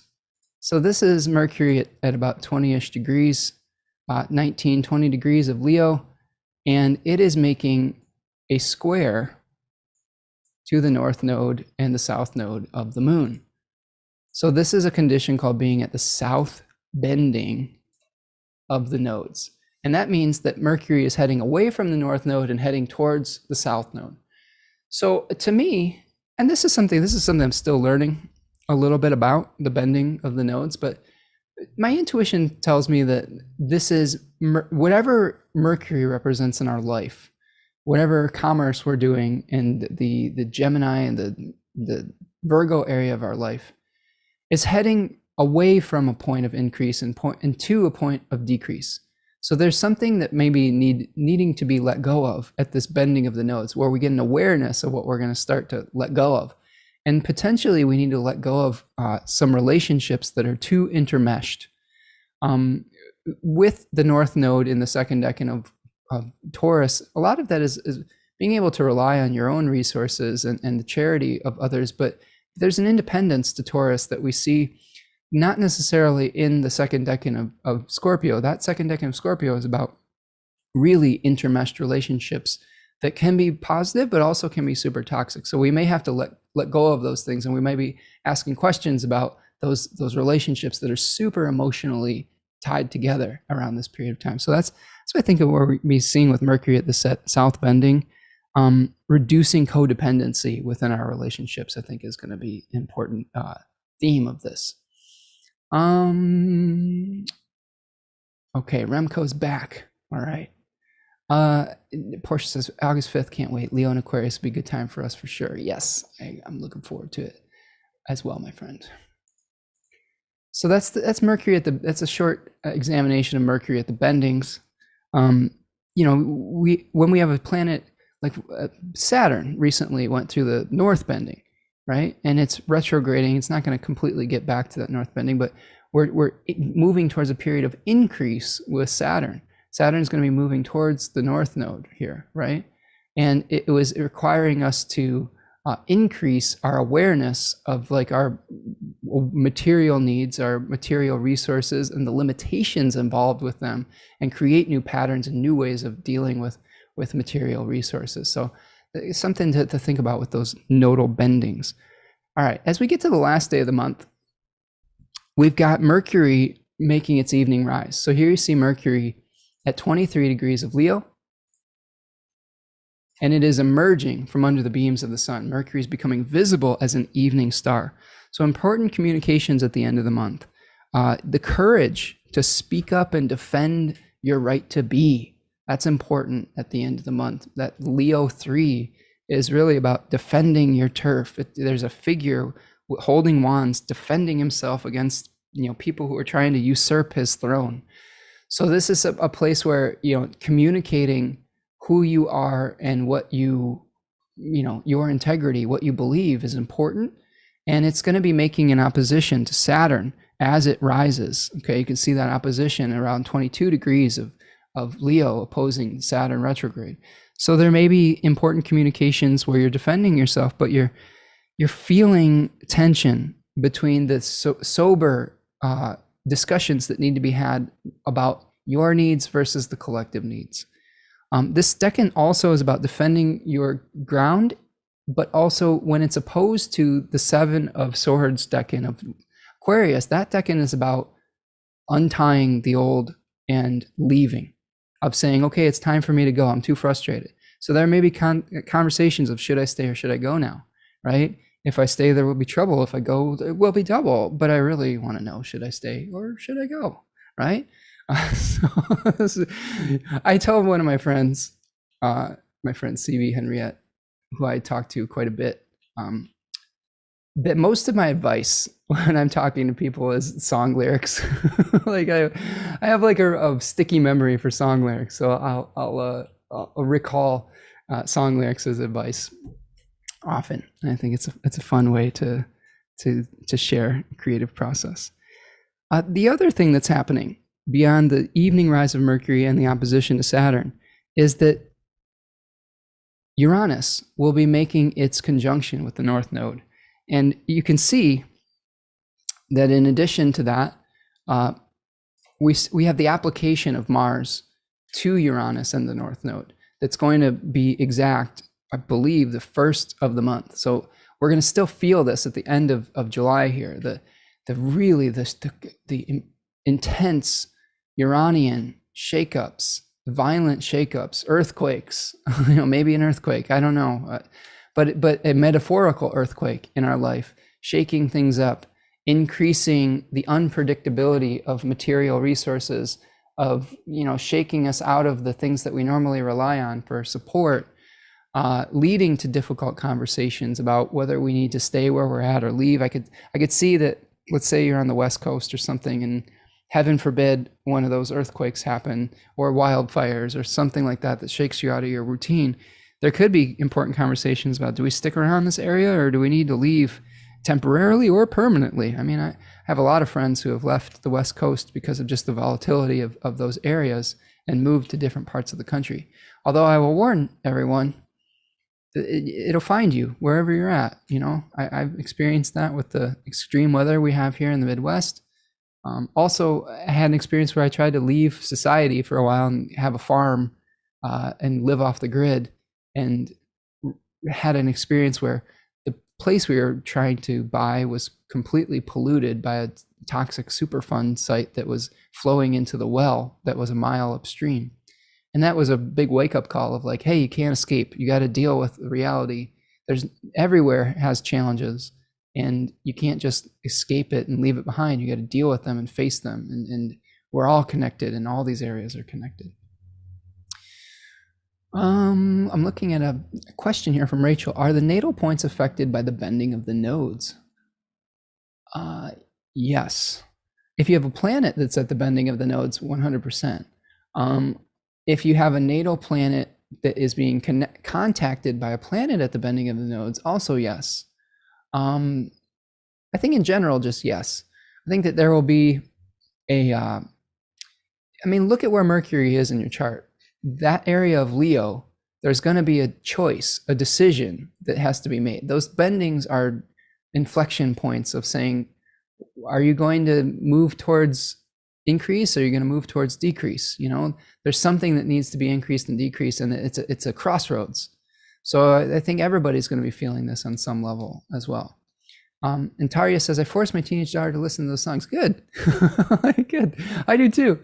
When my daughter was a kid, when she was tiny, one of my favorite things to say was the Rolling Stones, whenever she wanted something that she couldn't have. And I was like, you can't always get what you want.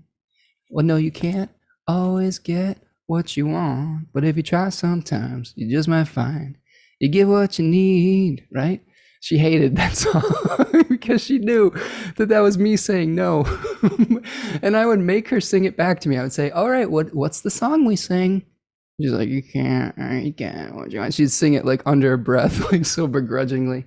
But it was an effective teaching tool at the time. And sometimes music can help the message really like solidify. So I think it's a great way to teach.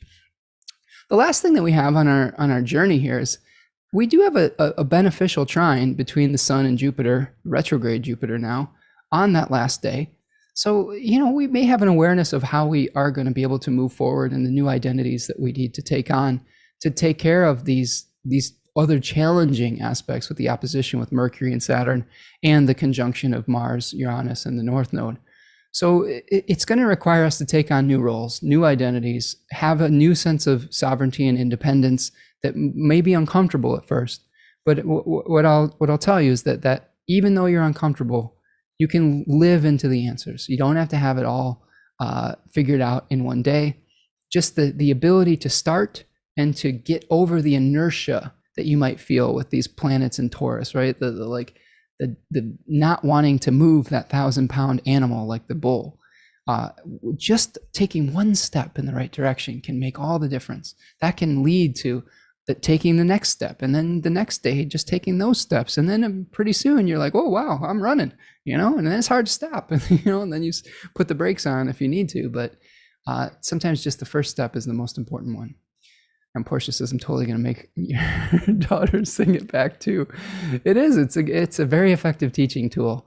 The songs of our youth being sung and utilized as weapons of integrity, we can call them.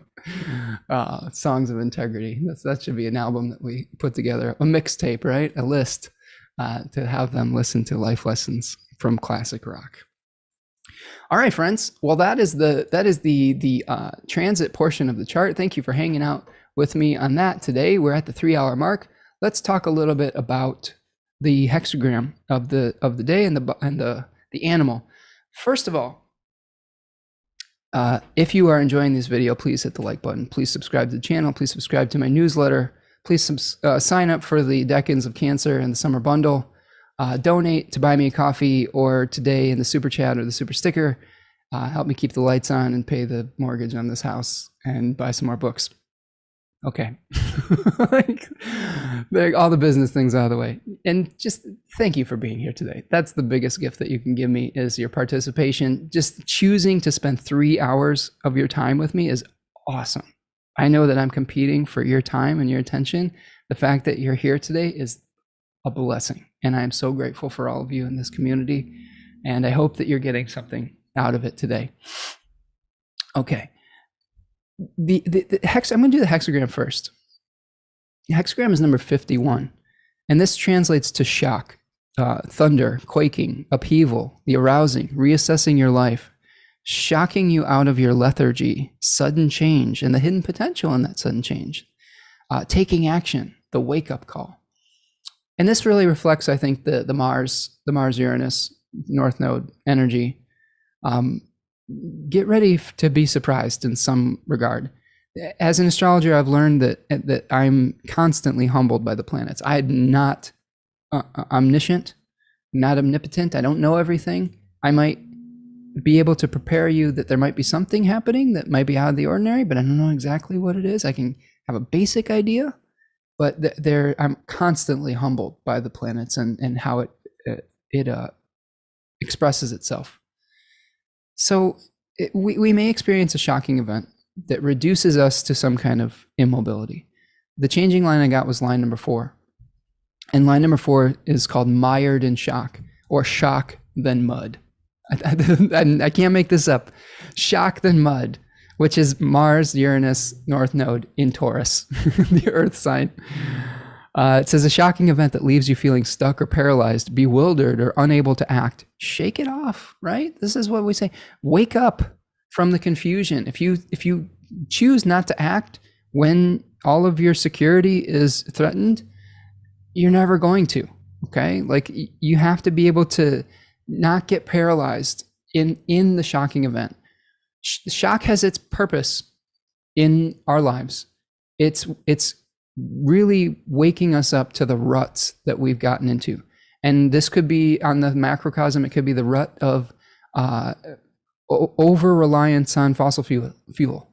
It could be the rut of over-reliance on convenience culture, consumerist culture of trying to have exponential growth and GDP all the time.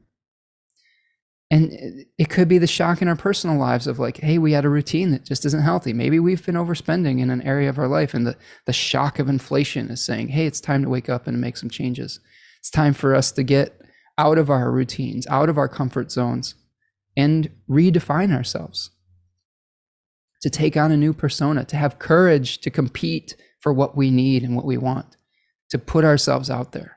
That may be part of this as well. And thank you, Rachel, for the super sticker. You're awesome. It's important to start thinking clearly after a shock. Think of shock as the thunderbolt that's like, holy cow. It wakes you up.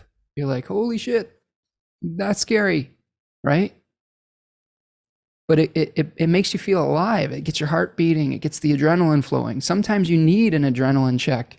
Like, let's say in ancient times, you're being chased by a saber-toothed tiger. That's you walk around the corner, you're hunting for water buffalo. Okay, we'll bring that back in.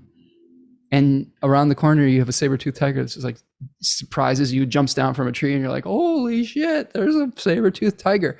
Every hair on your body is going to stand up, and you're going to be shocked into the awareness that's necessary for survival. So I think that we have events that are coming that are going to shock us into that awareness of like, oh, hey, we have to do these things to survive. And that can bring a lot of clarity to your thinking. Things can get real when those events happen.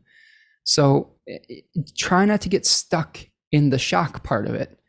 Feel the shock, get the adrenaline rush. But if you freeze when a saber-toothed tiger is stalking you, you're going to die. You better start running or start getting your spear and chasing it away. All right. Let the shock move you to action rather than have you stuck in the fear. Because if you get stuck in the fear, that's when you're dead on arrival. Right. Have it reawaken an awareness of your true path. Maybe this is what that shock leads into with that new moon in Leo, right? It says, well, what is our authentic self? Maybe it shocks us out of this, inertia that we're in, this old habits that we've been in that aren't just really serving who we are now. It's important not to lower your guard or become careless during periods of shock. Just like in a thunderstorm or a tornado like we had here, you need to be prepared. You need to prepare with your emergency supplies, with your flashlights, with your emergency food, with your pet carriers if you know that you need to go down the basement and stuff like that. Don't let the shock, if you have astrological knowledge and you know that there's a Mars-Uranus North Node thing coming, just cross your T's and dot your I's and be prepared. And don't be so prepared that you stop functioning, but do the little things that could make that experience a little bit easier. Here's an example. I knew that when that storm was coming, that 70-mile-an-hour winds could potentially hit my house. I put the trash cans and the recycling in the basement temporarily, and I told my neighbors to do the same. It ended up that there wasn't 70-mile-an-hour winds, that went 5 miles south of me. But the fact that we are prepared is good. And if it happens again, I'll be prepared. And recognized in that moment that I only had one cat carrier, and I wasn't prepared for my cats. I had harnesses and leashes for them, but we went out and bought another cat carrier. Those are common sense things to be prepared for challenges when they come up. Okay, so keep your mind still, keep yourself in clarity. Don't panic when a shocking event comes, because you can make very poor decisions if you panic rather than letting the shock center you, right? Let the shocking event make you become present. Make it lead to gratitude and awareness and senses becoming magnetized, okay? Those are the appropriate responses, I think. And it's changing to the hexagram number 24, which is called return, turning back, repentance, reform, restoration, renovation, the turning point, the beginning of a new cycle after stripping away the old. That's important. Hexagram number 23 is the breakdown, the stripping away of all the old things that didn't serve us anymore, the stripping of the old wood to get to the green sap underneath. So we've stripped away everything. When you've had everything stripped away from you, eventually that can lead to new growth. So if you experience any losses in the month ahead, try to find appreciation for that phase of the cycle and let it lead to a new life, a new appreciation, a new gratitude for the things that you do have, for the life that you could build or rebuild. That again, one of the greatest gifts humanity has is its adaptability. We've been able to survive many changes, and we can survive it again if we recognize the need for it and flow with it, like the nature flows with the Tao. So that's our hexagram and our changing line. And the animal we have is the buffalo. And the buffalo, I think, is a powerful symbol of abundance, a powerful symbol of nature's ability to provide. The buffalo provided everything for the indigenous people of North America. It provided food. It provided warmth. It provided clothing. It provided shelter.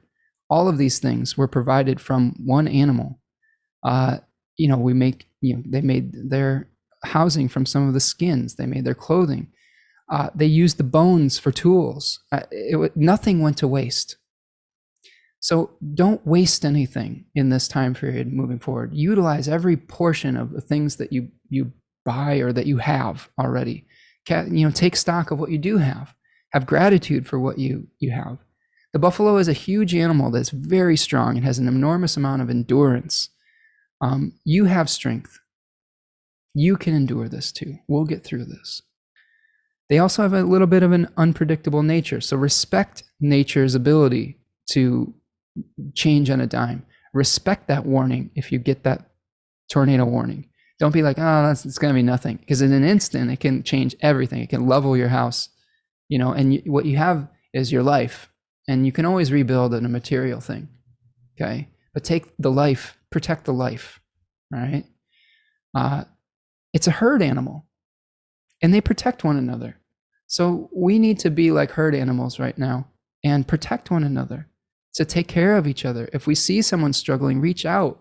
If you have an excess amount of something, of toilet paper, give some to your neighbor that might not have any. Check in on your elderly relatives. Check in on your neighbors that might need your help, especially during these crazy heat waves too. Heat is one of the biggest killers in these times. Check in on people. Check in on the people that may have housing insecurity in your area. Try to help people find a cooling center. Provide people with fresh water. There's going to be situations where people are going to need our help. Try to release scarcity mindset during this time, because there's going to be so many articles and there's going to be so much noise about inflation and all of these things. Try to return to the knowledge that this too shall pass, and that nature will provide if we work with it rather than against it, if we try to nurture it rather than exploit it. So respect for the natural forces. Again, you can't always get what you want, but sometimes if you try, sometimes you get what you need. And keep calm. Don't lose your temper. That's important. When you activate survival mode, you're going to respond better in a crisis if you stay calm and you keep your wits about you, if you marshal your forces in a disciplined way rather than a chaotic way. Okay, this is important. Just don't force things. Patience is the key. If you can't have what you want now, wait, pool resources, the right thing will come at the right time. All right, friends.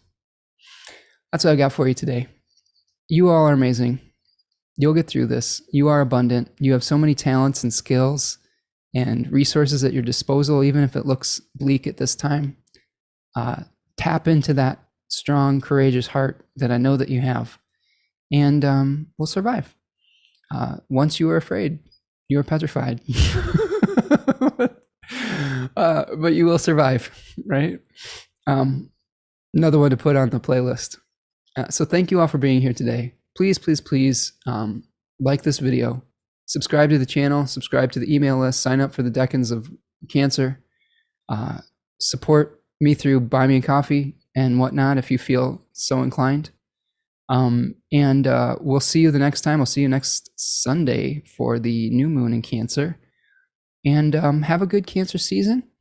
And we'll see you the next time. Be kind to yourself and be kind to one another, and we'll get through this together with abundance mindset and with being practical about the reality of our situation. Okay? So take care, everyone, and I'll see you the next time. Peace.